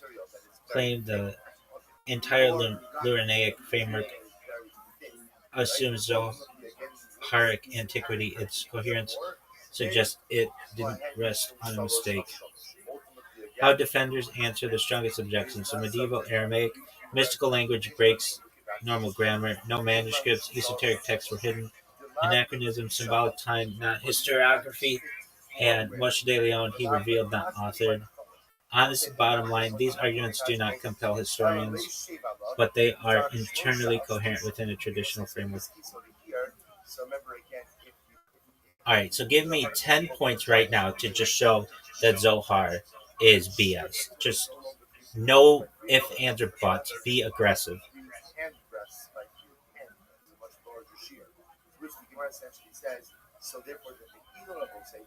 Alright, no hedging on diplomacy. Here are 10 blunt, aggressive reasons why historians say the Zohar is BS as an ancient text. Come on, you shitbag. All right, the Aramaic is fake. Zohar's Aramaic is linguistic Frankenstein, not Talmudic, not from that area, not Babylonian, full of medieval Hebrew syntax, wearing an Aramaic costume. No native second century speaker.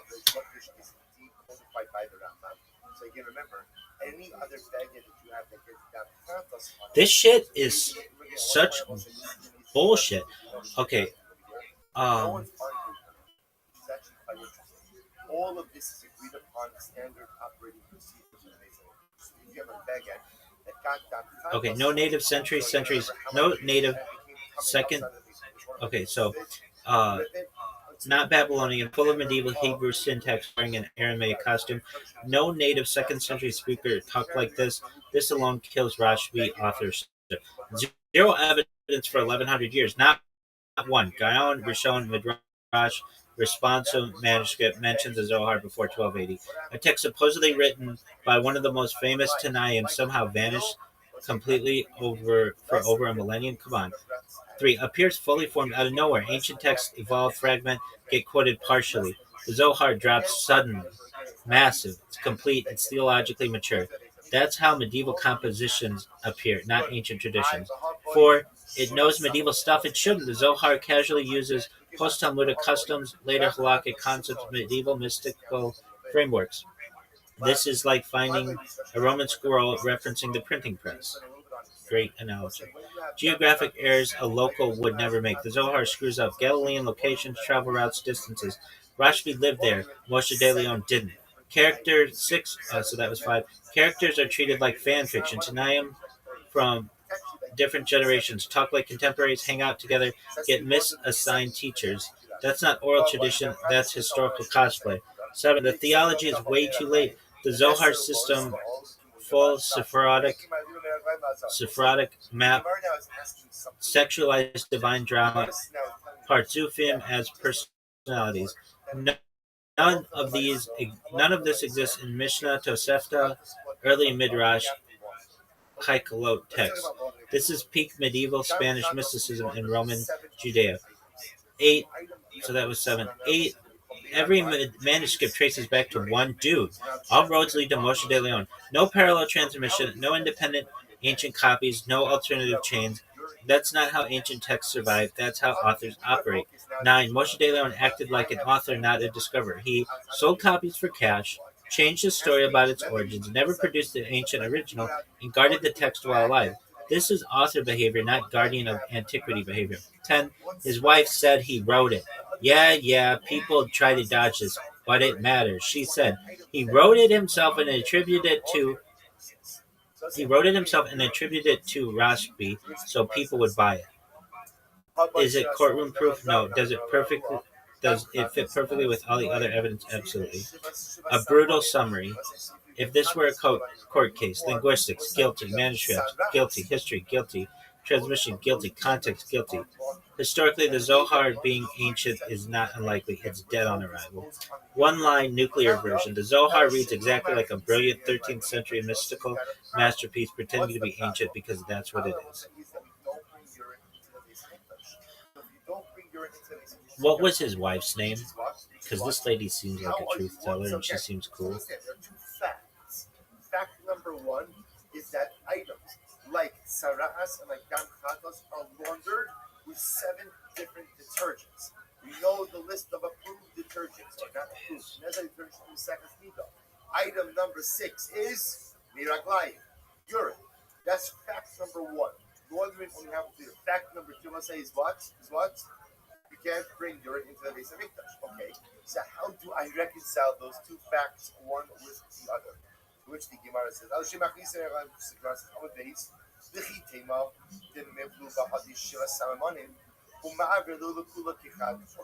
have a very simple answer. What's the simple answer? Mix all the 7 detergents together. You've got one superpowered detergent, right? Fast detergent. Removes all stains. And even removes saras. That's the tagline, right? Even gets out your toughest. Straight answer, no fluff. We do not know her name. Is never recorded. Mix it all together, then what? Then again, what is actually in the sources? The report comes from Rabbi Isaac of Acher, late 13th century to 14th century. He explicitly says the wife of Moshe The wife of Moshe de Leon. No first name, no patronymic, nothing. Why that's normal. Medieval Jewish sources almost never preserve women's names. It's sad. Okay. What else? I did another good thing, I think. Okay. Why isn't Moshe de Leon seen as a forger? I mean, there's less evidence against people who are publicly known named as forgers, and name a few examples like of people who forge documents. And Moshe de Leon is held to a different standard, it seems. But it seems like this is all propped up on falsities. And in reality, because of this, doesn't it seem like at least the Zohar and perhaps much of Kabbalistic teaching is on a throne of lies? And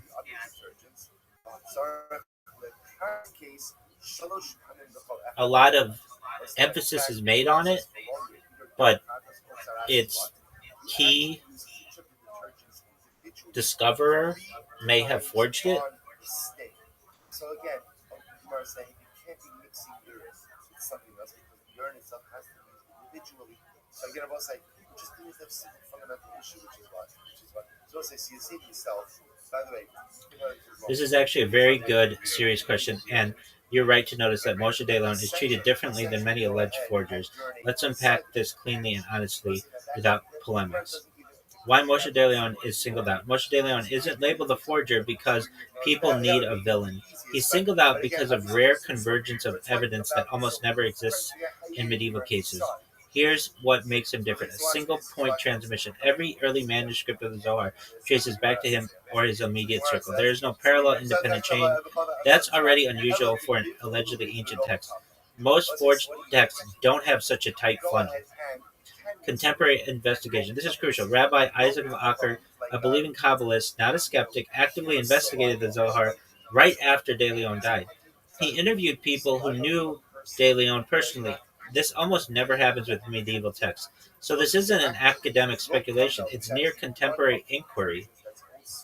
Behavior consistent with authorship. De Leon sold manuscripts for money, claimed different origins to different buyers, never produced an ancient source copy, guarded access while alive. That pattern matches authorial control, not custodianship of an old tradition. The widow's testimony fits the rest.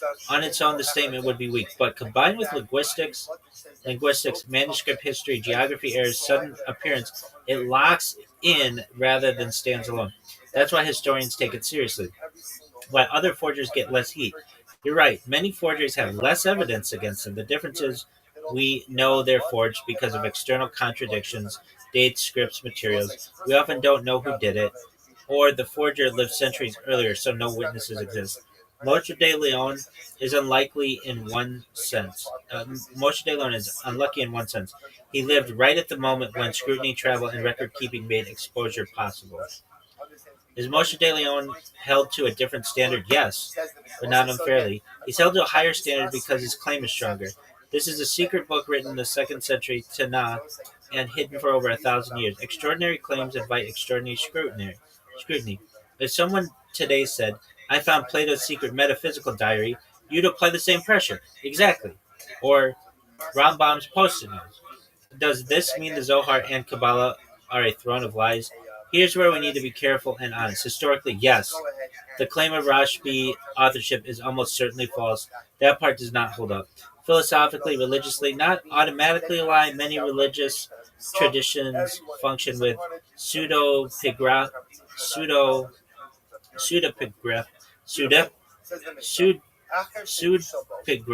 pseudepigraphy, mythic framing, sacred attribution. Examples: the Book of Daniel, almost certainly later than claimed, parts of Enoch, Sibylline oracles, even some midrashim.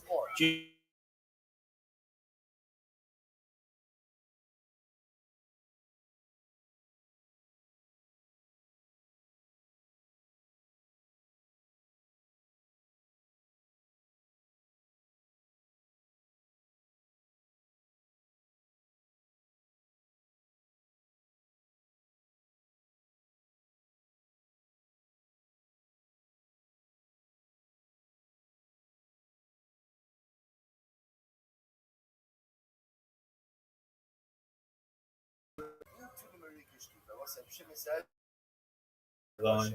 which require Marika and Shtifa, but ultimately in Kachin and Chalim do not. I hope this is still going. If this is still going, that'd be tight. This creates tension. Different groups resolve it differently. Chabad, Kabbalists double down on ancient authorship. Academic historians reclassify it as medieval mysticism. Some Orthodox thinkers treat it as inspired but not ancient. What can't happen anymore is pretending the evidence isn't there. Why this still? And if the Lubavitcher Rebbe and Rabbi Moshe Feinstein were here, I'd be like, dog, I don't want to believe you, but this all comes from one guy. This is Rambam's post-it notes. Why? I mean, if I'm saying this thing doesn't have a dog in the fight, 99-1. Why it still hurts? Because if you concede Moshe de Leon authored or heavily shaped it and attributed it falsely, then you're forced to answer, can false attribution produce true theology? Does spiritual power require historical honesty? How much authority is myth-making? Those are dangerous questions for systems built on certainty. Bottom line, no rhetoric. Moshe de Leon isn't treated as a forger because of bias. He's treated that way because he's one of the rare medieval figures where linguistic, historical behavioral, and testimonial evidence all converge on the same conclusion. That doesn't automatically invalidate all Kabbalah, but it does permanently destabilize the traditional story about where it comes from. So again, give me odds, just really simply. Is it 99-1 that Kabbalah, at least based on the Zohar, is false or like forged? Or is it closer to 50-50?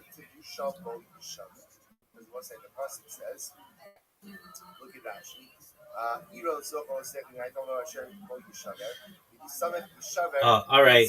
Keeping it super simple and brutally honest, historically, based on the evidence, manuscripts, language, geography, testimony, Zohar Kabbalah as literally authored by Rashbi, ancient, 1-5%. Zohar Kabbalah as mostly authored by Moshe de Leon or his medieval circle, 95-99%. This is not 50-50. It's basically 99-1 in favor of medieval authorship. Important nuance. This is about historical authorship, not whether the teaching of spiritual or mystical value. From a religious perspective, believers still treat it as truthful, inspired, and authoritative, even if it's not ancient. So yes, if you're judging like a historian, which is what we all are, folks, the odds that the Zohar is a 2nd century Rashbi document are tiny. Okay, just in comparison, what are the odds in comparing like aliens existing and extraterrestrial life having visited Earth? Is it 99-1 or is it like 50-50? With all the evidence that's out there of like people who have stuff on video camera and people who are abductees, like what odds do you put on that?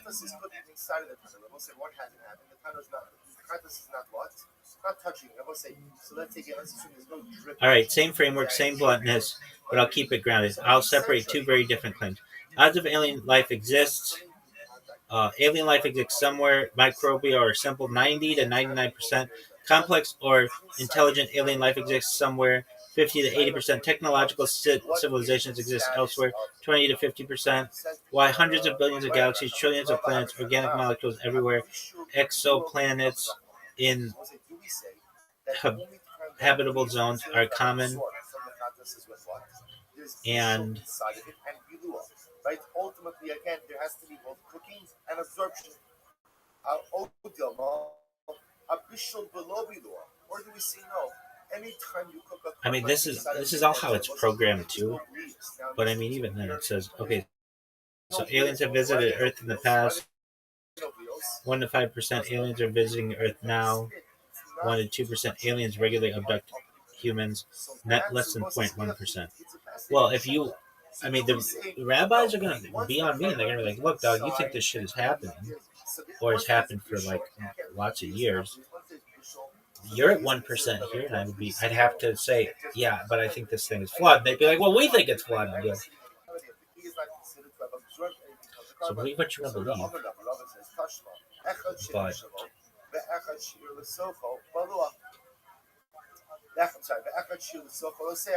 so let's say, let's look at the Mishnah. What do we learn in the Mishnah?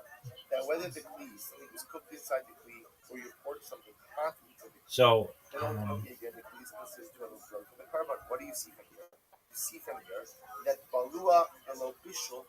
So, excuse me, what you see here was that ultimately, again, even something where there's no actual Bishul that has taken place. all right. So, Nevertheless, clean comparison table. Zohar was written by Rashbi, 1 to 5%. Zohar Medieval De Leon, 95 to 99%.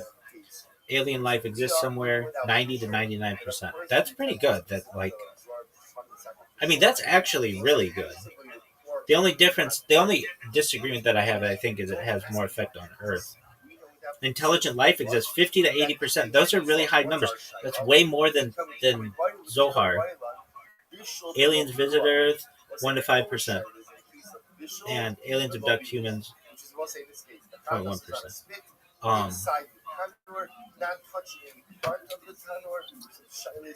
All right, but that's a tough one. So, what's another one? I think that's doubted. Oh, okay. I gotta end this one. I don't know. I've been doing this for 2 fucking hours. Okay. I previously said over the course of the last 11 days, when I was a kid, that like people didn't say that I said the giant squid didn't exist, and then I called them water pigs, but I meant water bears. Okay. Here's what I meant by that. They were never on camera. Water pigs, water bears may have been a thing going back to the 18th century, but they were never on camera. They had to be under electron microscopes, which would be really big. And the giant squid, I meant to say colossal squid.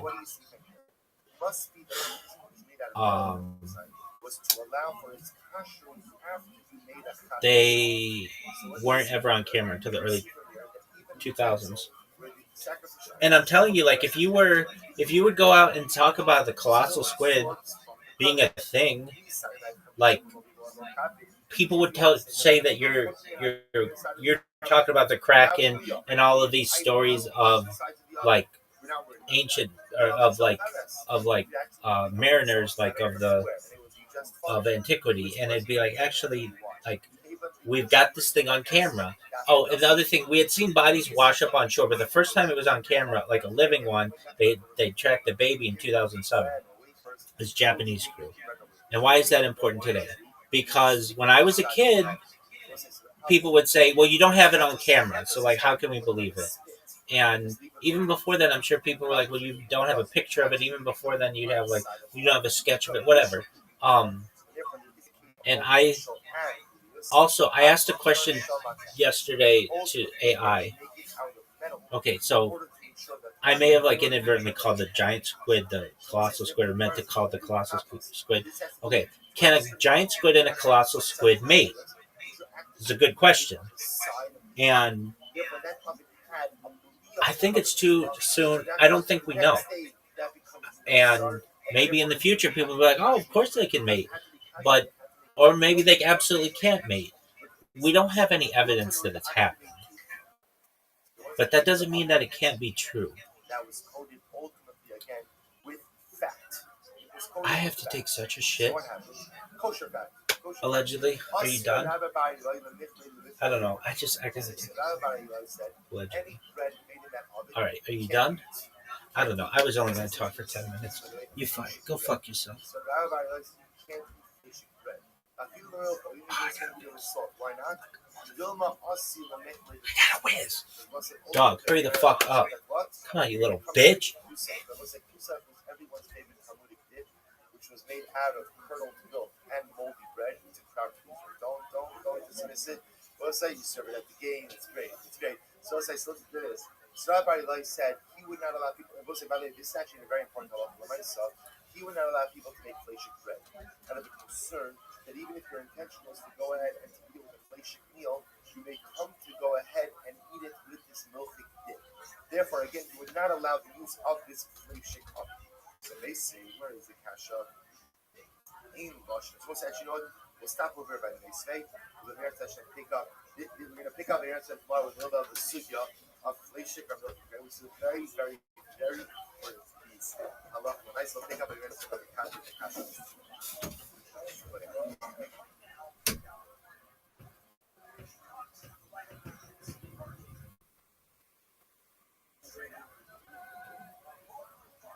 great devil said, good morning. Let us begin. So we are picking up very back to Aleph, and we have to come back.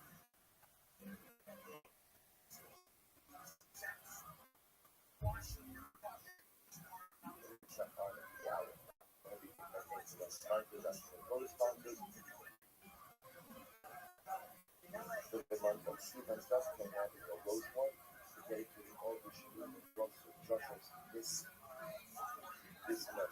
Many of the beloved said, Kobe, Yaakov, sadly, they missed each other. Our monthly sponsor, Alan and Sue, with their family, Jason, Deborah, Justin, Rebecca, Nisha, and all the grandchildren. America, the unfortunately, for Susie, Lamas, and the last we thank our sponsor, Jason, along with his father-in-law, send this official.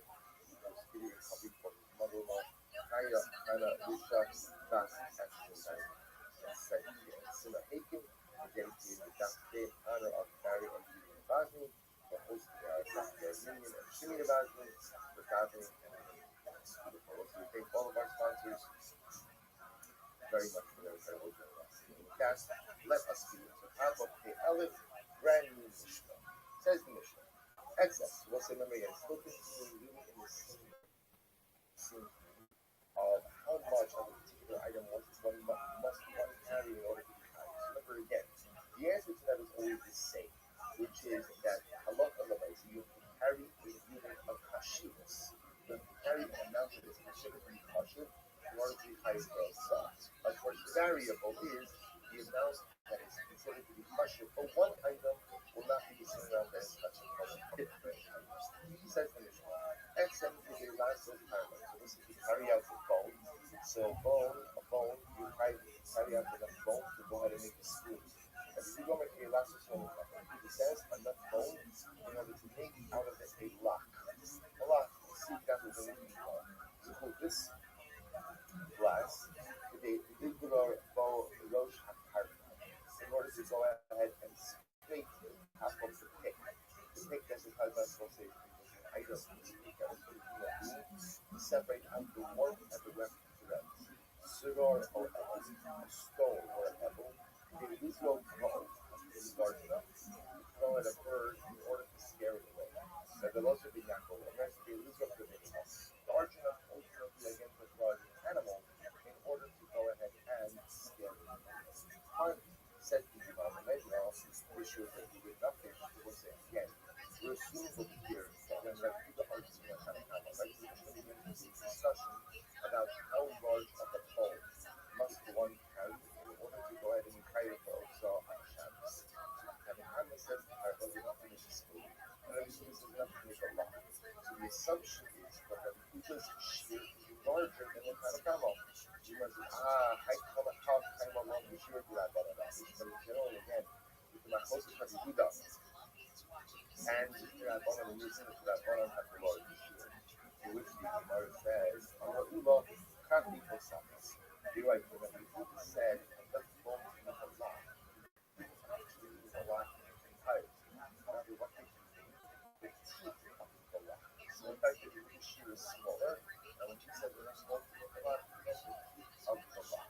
But, beautiful, says the Gemara, Kanabana, Kafi Kosakas, the whole reason.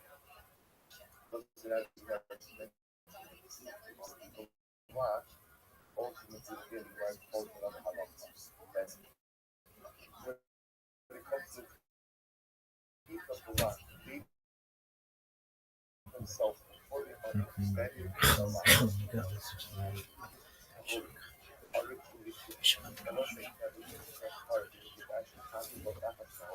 What up, babies? You want to come up and talk? Feel free. I'm just really experimenting, so let me know your thoughts.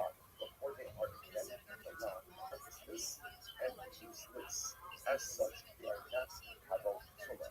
The Chavi Kosakas always often because but once you get them, right, once you fix them to go on, then what the rest of their name become which makes sense. Shells is located at that point, for example, once they're part of the I was. How are you, big man? Amazing. GM, what's new with you?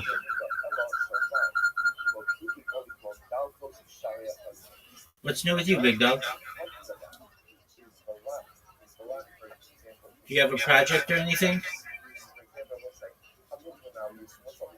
Dog, check this out. Check this out.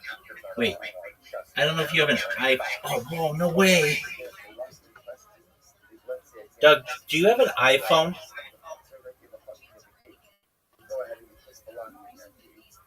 Do you have an iPhone? Do you see I'm on multiple cameras in a space? Have you ever seen anything like this?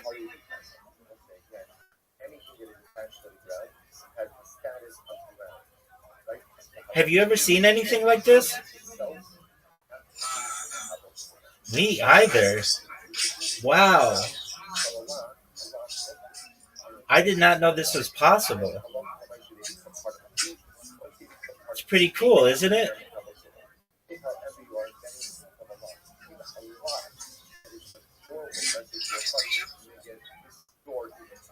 What'd you say, big man? Wow. This is interesting. I did not know this was a thing where you could be on multiple cameras in a Twitter space. So Jossie, tell me about yourself. What are you into? What projects you got going?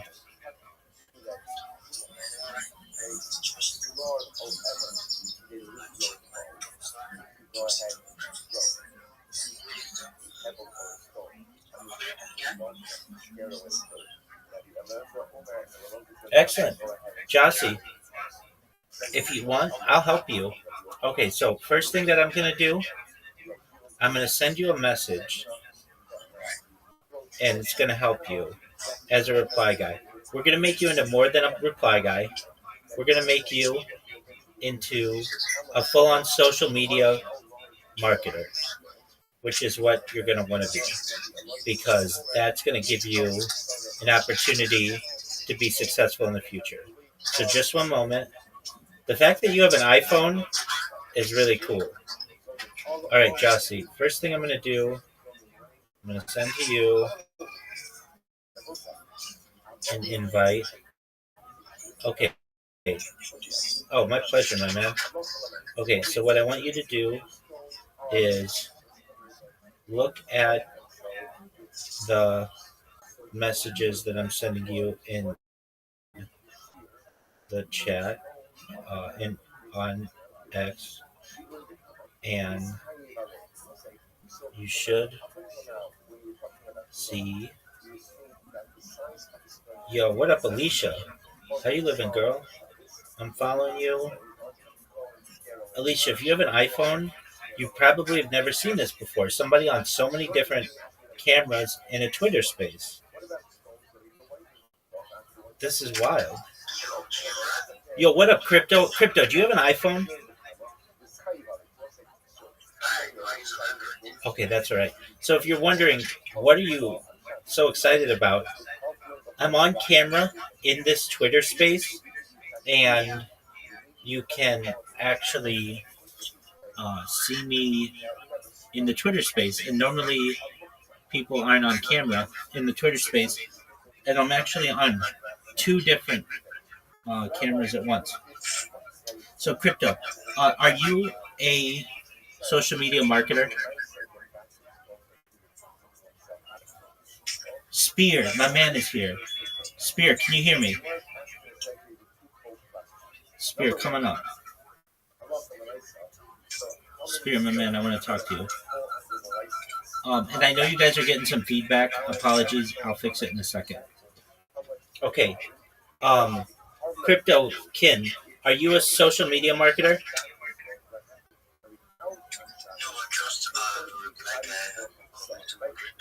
Of course. Yeah, but you want to make more money, right?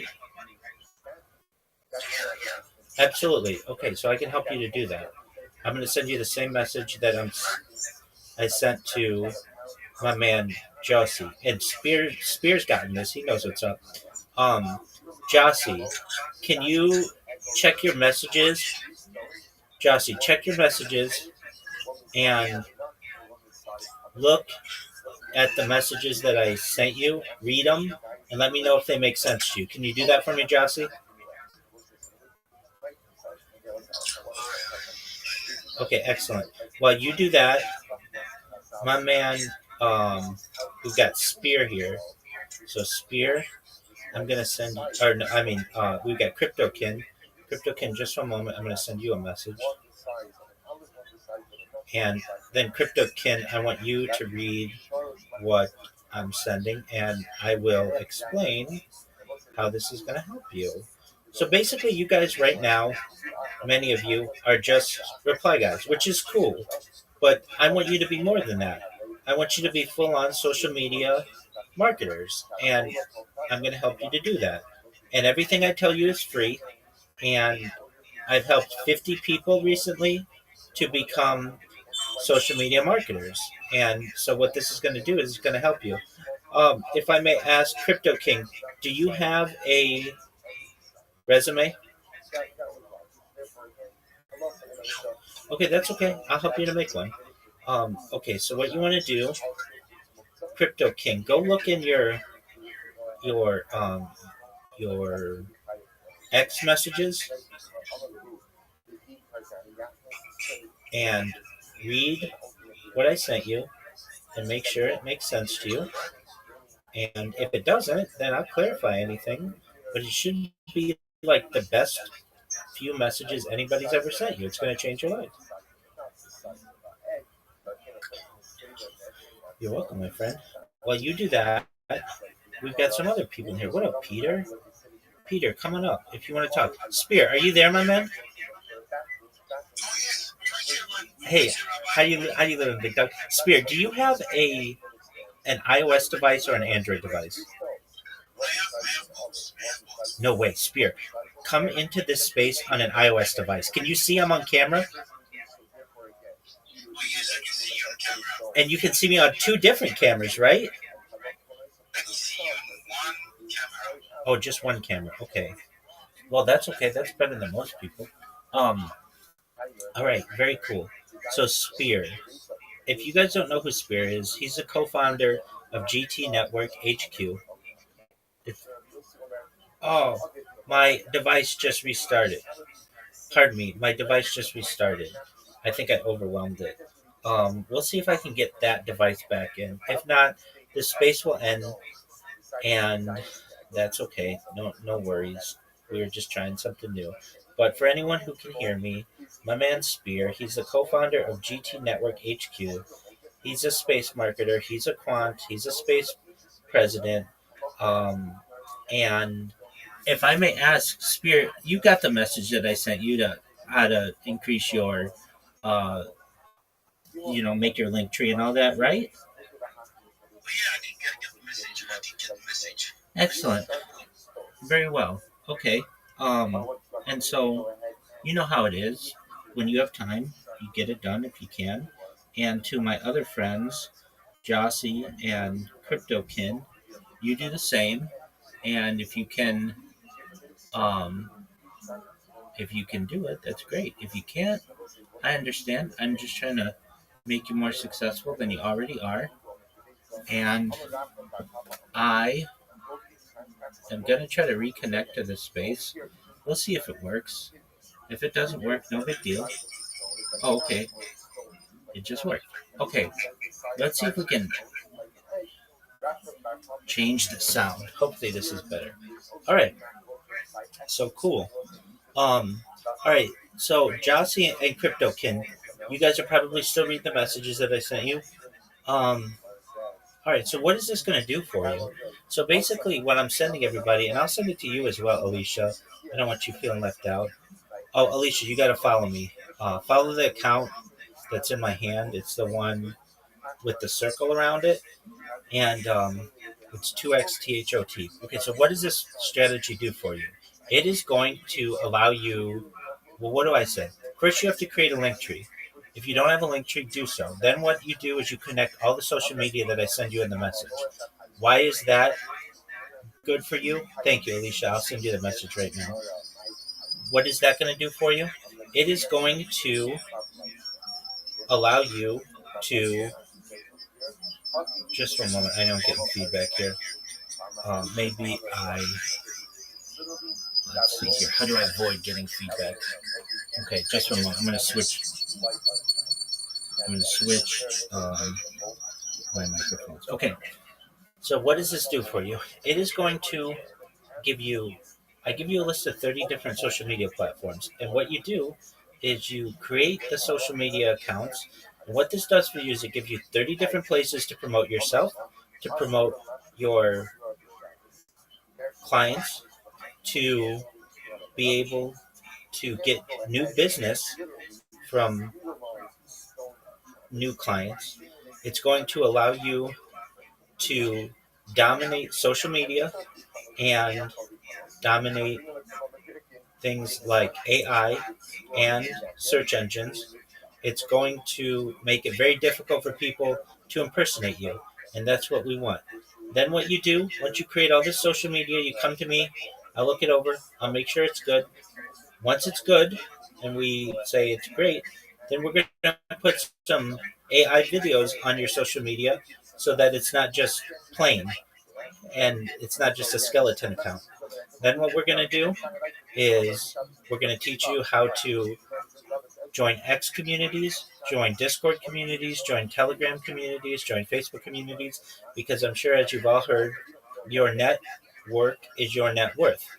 Then what we're going to do is we're going to make sure that you know how to shield yourself in different spaces so that you don't come into a space without sounding confident in what you do. You will be able to come in and say, instead of GM to the host, GM to the co host, GM to the speakers, GM to the audience, I'm new, I don't really know what to say.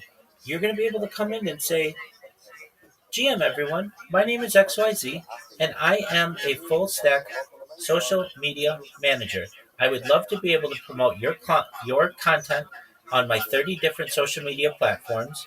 I want you to rank higher on search engines. I want you to rank higher in social media, and I want AI to have a positive view of your project.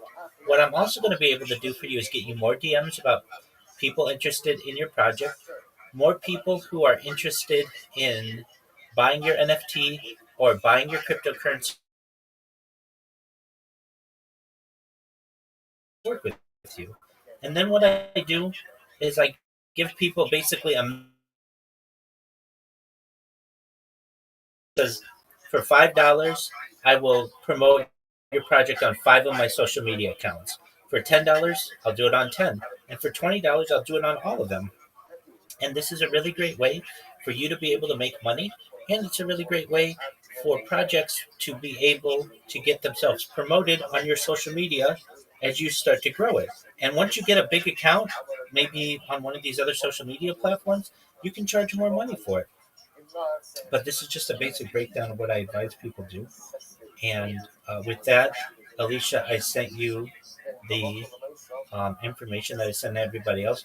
Jossie or Crypto Kin, did you have a chance to read what I sent you?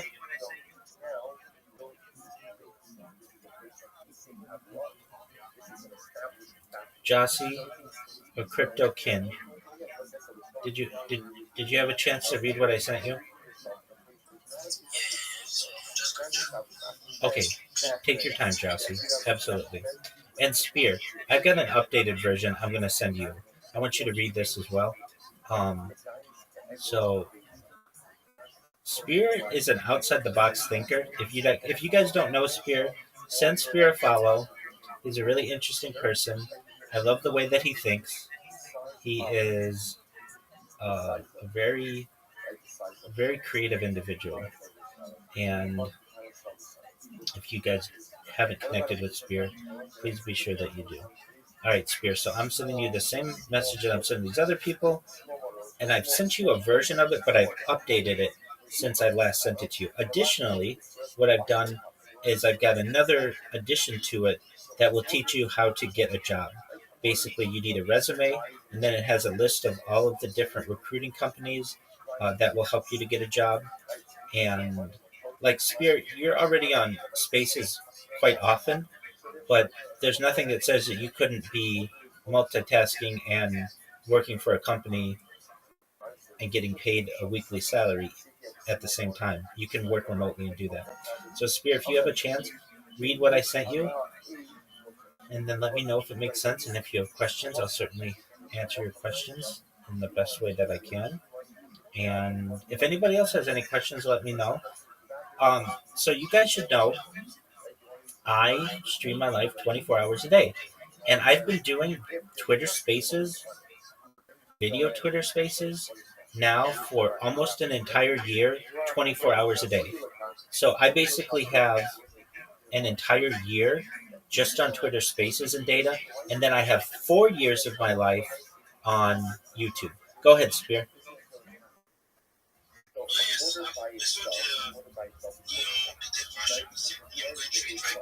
Excellent. I wanted to ask if I could get the pitch with what I just said right now. When you go to spaces, you're giving, is it Alicia? Yeah, exactly. You're giving Alicia because I really want to practice it, and I might not say what but I want to use that same blueprint to, practice my pitch. Absolutely, 100%. And keep in mind, this space is recorded, so you can always go back to it. So, what you want to be able to do is say, GM everybody, my name is Spear. I am a Web3 marketer, and I would love to help you to promote your project. I have 30 different social media platforms on which to promote your content. What I want to help you do is to rank higher in search engines. I want you to rank higher on social media, and I want AI to have a positive view of your product. What I'm going to help you to be able to do is to get more DMs, more people buying your cryptocurrency, more people who buy your NFT, and more visibility to your project. If this is of interest to you, send me a DM. I would love to work with you. That's basically what you wanted me to say, right, Spear? Yes, that's it. Thank you so much. Absolutely. I just want to record it. So it's right now, practice. Excellent. And then, Spear, you should know as well, since you're a little more advanced than perhaps some people, I'm going to send you the menu that I talked about for people, so that they.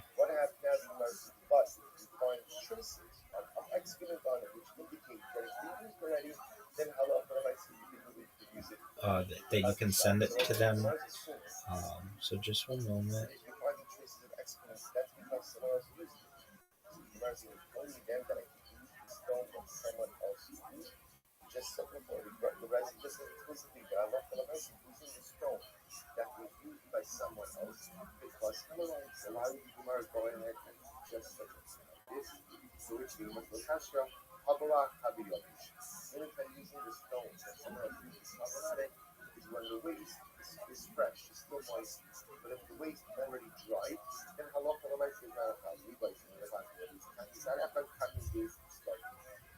Let me find the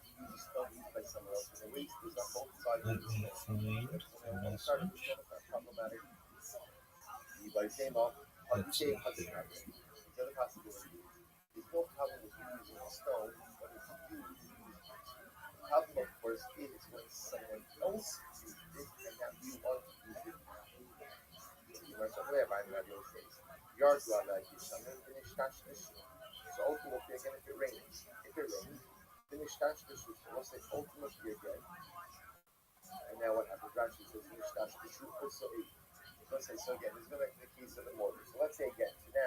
All right, I'm still here. I'm going to try to go to one of my other accounts.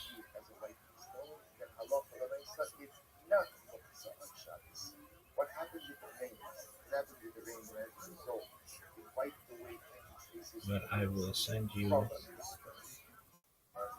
menu.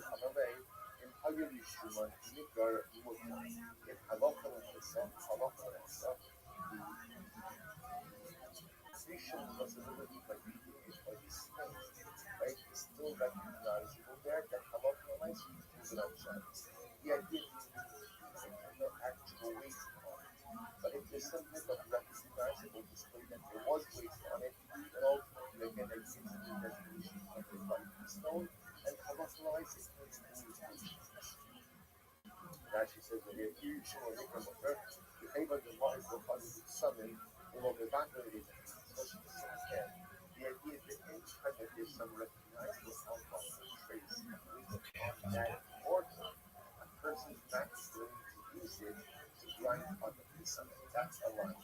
And therefore, Allah for myself, it cannot be himself, but rather again, it is useful as a use. Fine. Finally, Rabbi Shiva Rabbi Shiva has holidays. So say this from the Shara Akara Maula Losan Akara All right, Spear, if you can hear me, look at the message that I just sent you, and I'll send it to you other guys as well. Actually,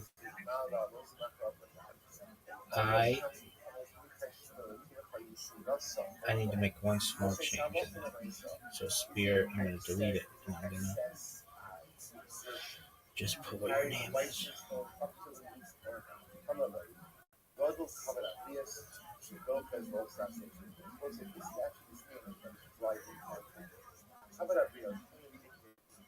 So kind of important that it even sets aside biblical prohibitions. So I think actually what is this?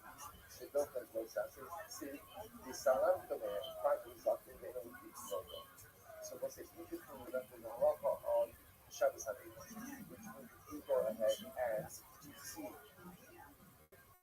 the both object, then halacha on second, you're obligated to not only that, but halacha on second, if you see a lot of object, you are not it is Allah playing.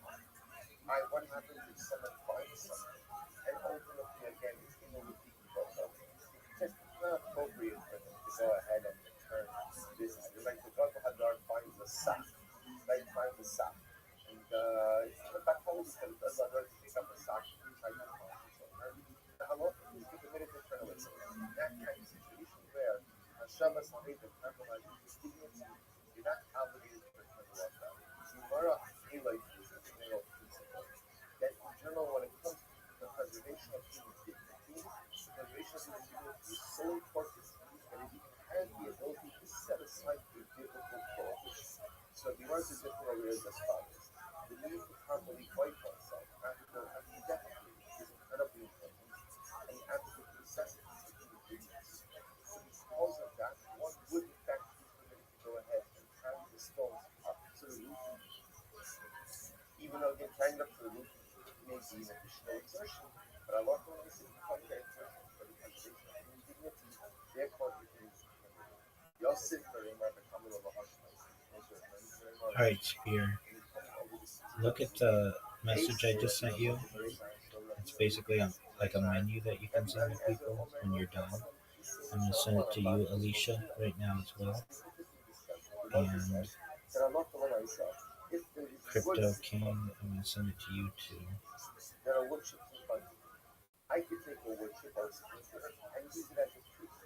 All right. So if you guys can, look at what I sent you. And if it makes sense, let me know. Yeah, I got it. Excellent. Read through it, Spear. Let me make sure it makes sense to you.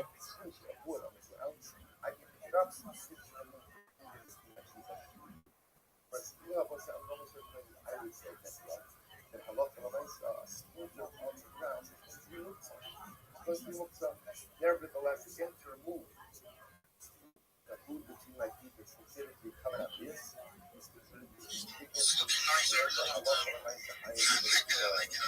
Excellent.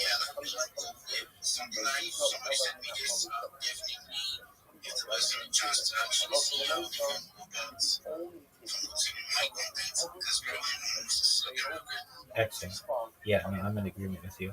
All right, so Spear, I've given you what you need for a link tree, what you need to populate your link tree. When you're done, you've been in my Discord. I can help you whenever you want. And then also how to get a job.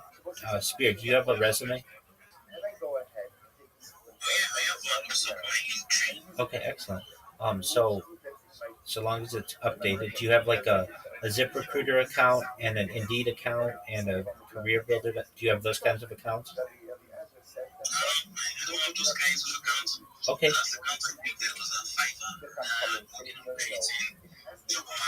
Excellent. Excellent. 100%. You're on the right track. And then what you do is at least your resume's there. It's searchable. People know that you're interested in a job. And then what I want you to do is also create the Indeed and the ZipRecruiter and the other ones that I list. And then you want to search for jobs, for remote jobs. And what you're going to be able to do is you just gotta get into a rhythm. Just like every day, you're gonna go to each one of those websites and apply for 10 jobs. You just say to yourself, "This is what I'm gonna do," and within a month, you'll have a job if you want one. They have crypto projects that advertise on there, and they have people who are looking for spaces hosts or community managers or whatever you want to be, and those are things that I know you're very good at, and so I want to make sure that you have the tools to be able to succeed. And then what you do is you ensure that you send out that message to people when they're interested in what you do, and you'll be very successful. I have absolutely no doubt. So excellent. So if you guys are like, so what is this space? I have literally been doing these spaces 24/7 for since last February 14th. So there's a whole year of my life essentially on Twitter Spaces. And just recently, I started joining the Twitter Space with one of my other accounts, with the bigger one that you guys know. Now, what I'm going to advise you all to do, because I want you to be successful, Baby Billionaires, if you don't know about this project, you should. Um, they have a project. I think you guys know about it, but if you don't, their at is baby underscore billion NFT. They just started a space. I'm going to go to that space. I want you guys to go to that space as well. I'm going to keep my space going that you're seeing right now, but I'm going to take my main account and I'm going to head over to that other space. I want you guys to be successful. And I'm not able to make this space as big as I want to. Not yet. I will. I've just started to do this. So head over to the Baby Billionaire space. I'm going to be over there. And if you guys have any questions, send them me in the DMs, okay? Take care, guys. And I'm still here, but as you can tell, I'm going to the Baby Billionaire space.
In general, we use the water to be counter by a direction coming. Alors, so what is said about that?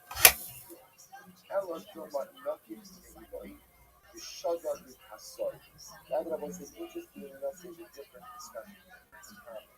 We don't want to get into it why, but ultimately, again, you may go ahead and end up using the stone from a higher area in the field and throwing it into a lower area in the field, ending up what?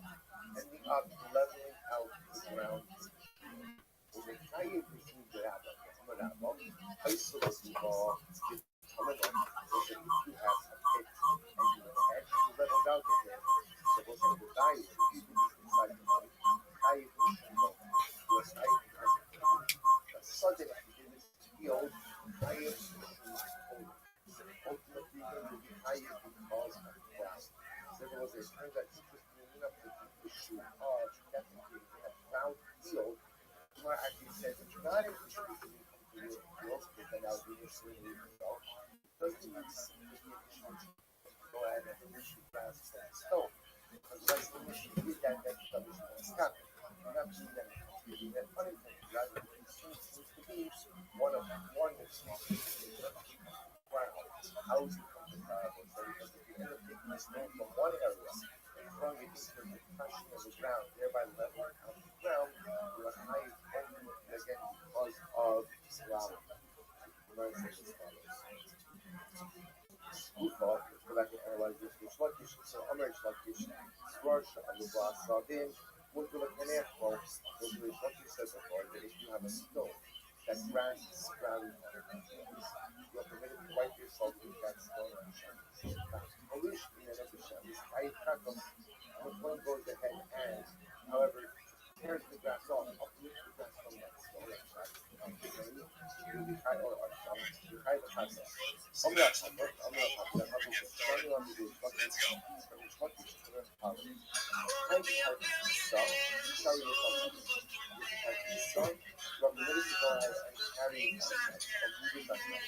Didn't want to say it, but I thought it was good. There you go. I thought it was good. I almost spoiled something there too. Should we just spoil stuff? No, it's too soon. We can't give people a week, the general cutoff time. As long as you say spoiler alert and then give it a countdown, you can do it. Countdown. Yeah, it's like a 4-second meeting. Countdown, we don't have a countdown in the budget. Maybe next year. Yeah. How much was that jacket? How much do you think? I think it was 150. No way. More? It's $600. Yeah. I thought 150 was great. It depends where you got it from. That's real leather. You need a gap jacket for 150 grams. I'll say 320. I'll say 300. What did you say then? 600.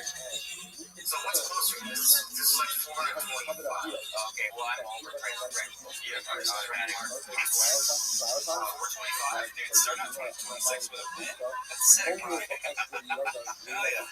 I want to know because I won't be like I'll wrap it back up. And this is just between us. Yeah, wrap it up. Hurry up. I'm not taking a review of the jacket if I can write it off. Oh, I see. So everything is angled for like tax purposes. I feel like this is enough. It's been content on this episode. It's a prop. Yeah, if you can justify it to the IRS, you're good. And no one's paying taxes this year. I don't know if you've heard. That's the big thing on that. Oh, I love that. I don't pay taxes any year. I'm just kidding. It's like, yeah, get on board. Welcome to my team. It's like they that flight cover, they just bombed the spoiler alert. Yeah, they just bombed the buildings, right? They just like stop payments. They just bombed my public credit card. Yeah, everybody. We should do that. We should totally do that. You don't think promoting domestic terrorism. That's how we want to start off 2026. Okay. I'm not gonna be my dad. Just kidding. All the big buildings. Just kidding. Yeah, dude. And I get my area episodes taken down there. He's threatening the government. We're fine. Just kidding. Yeah, we're just gonna get the sorry. Okay, let's talk about that. You're a bit of a Trump. First year, experiment with drugs. Experiment with alcohol.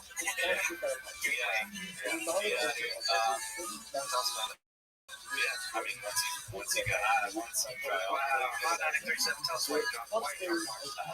I got drunk because I got buzzed. Okay, I mean, for me, one drink is drunk nowadays, but I had, we just had a super chill New Year. Nobody was doing anything. It's like rainy in LA, so when it rains in LA, everyone panics and freaks out, and it's the end of the world. So, but it was nice. It was super rainy. It was just me and Steph. We went to a new restaurant around the corner. It's called Babel. We've been dying to go there. So we just had like a nice little dinner, drinks. How many drinks? What, tequila? I had two. Two and you were drunk? Brother, 2 drinks don't even get me out of bed right now. Well, when you don't drink at all, They had 2 drinks. but yeah, dude, they hit you. It was like a gin drink, something like that. And then I had, it was called a poet's drink. Yeah. So, what's vermouth?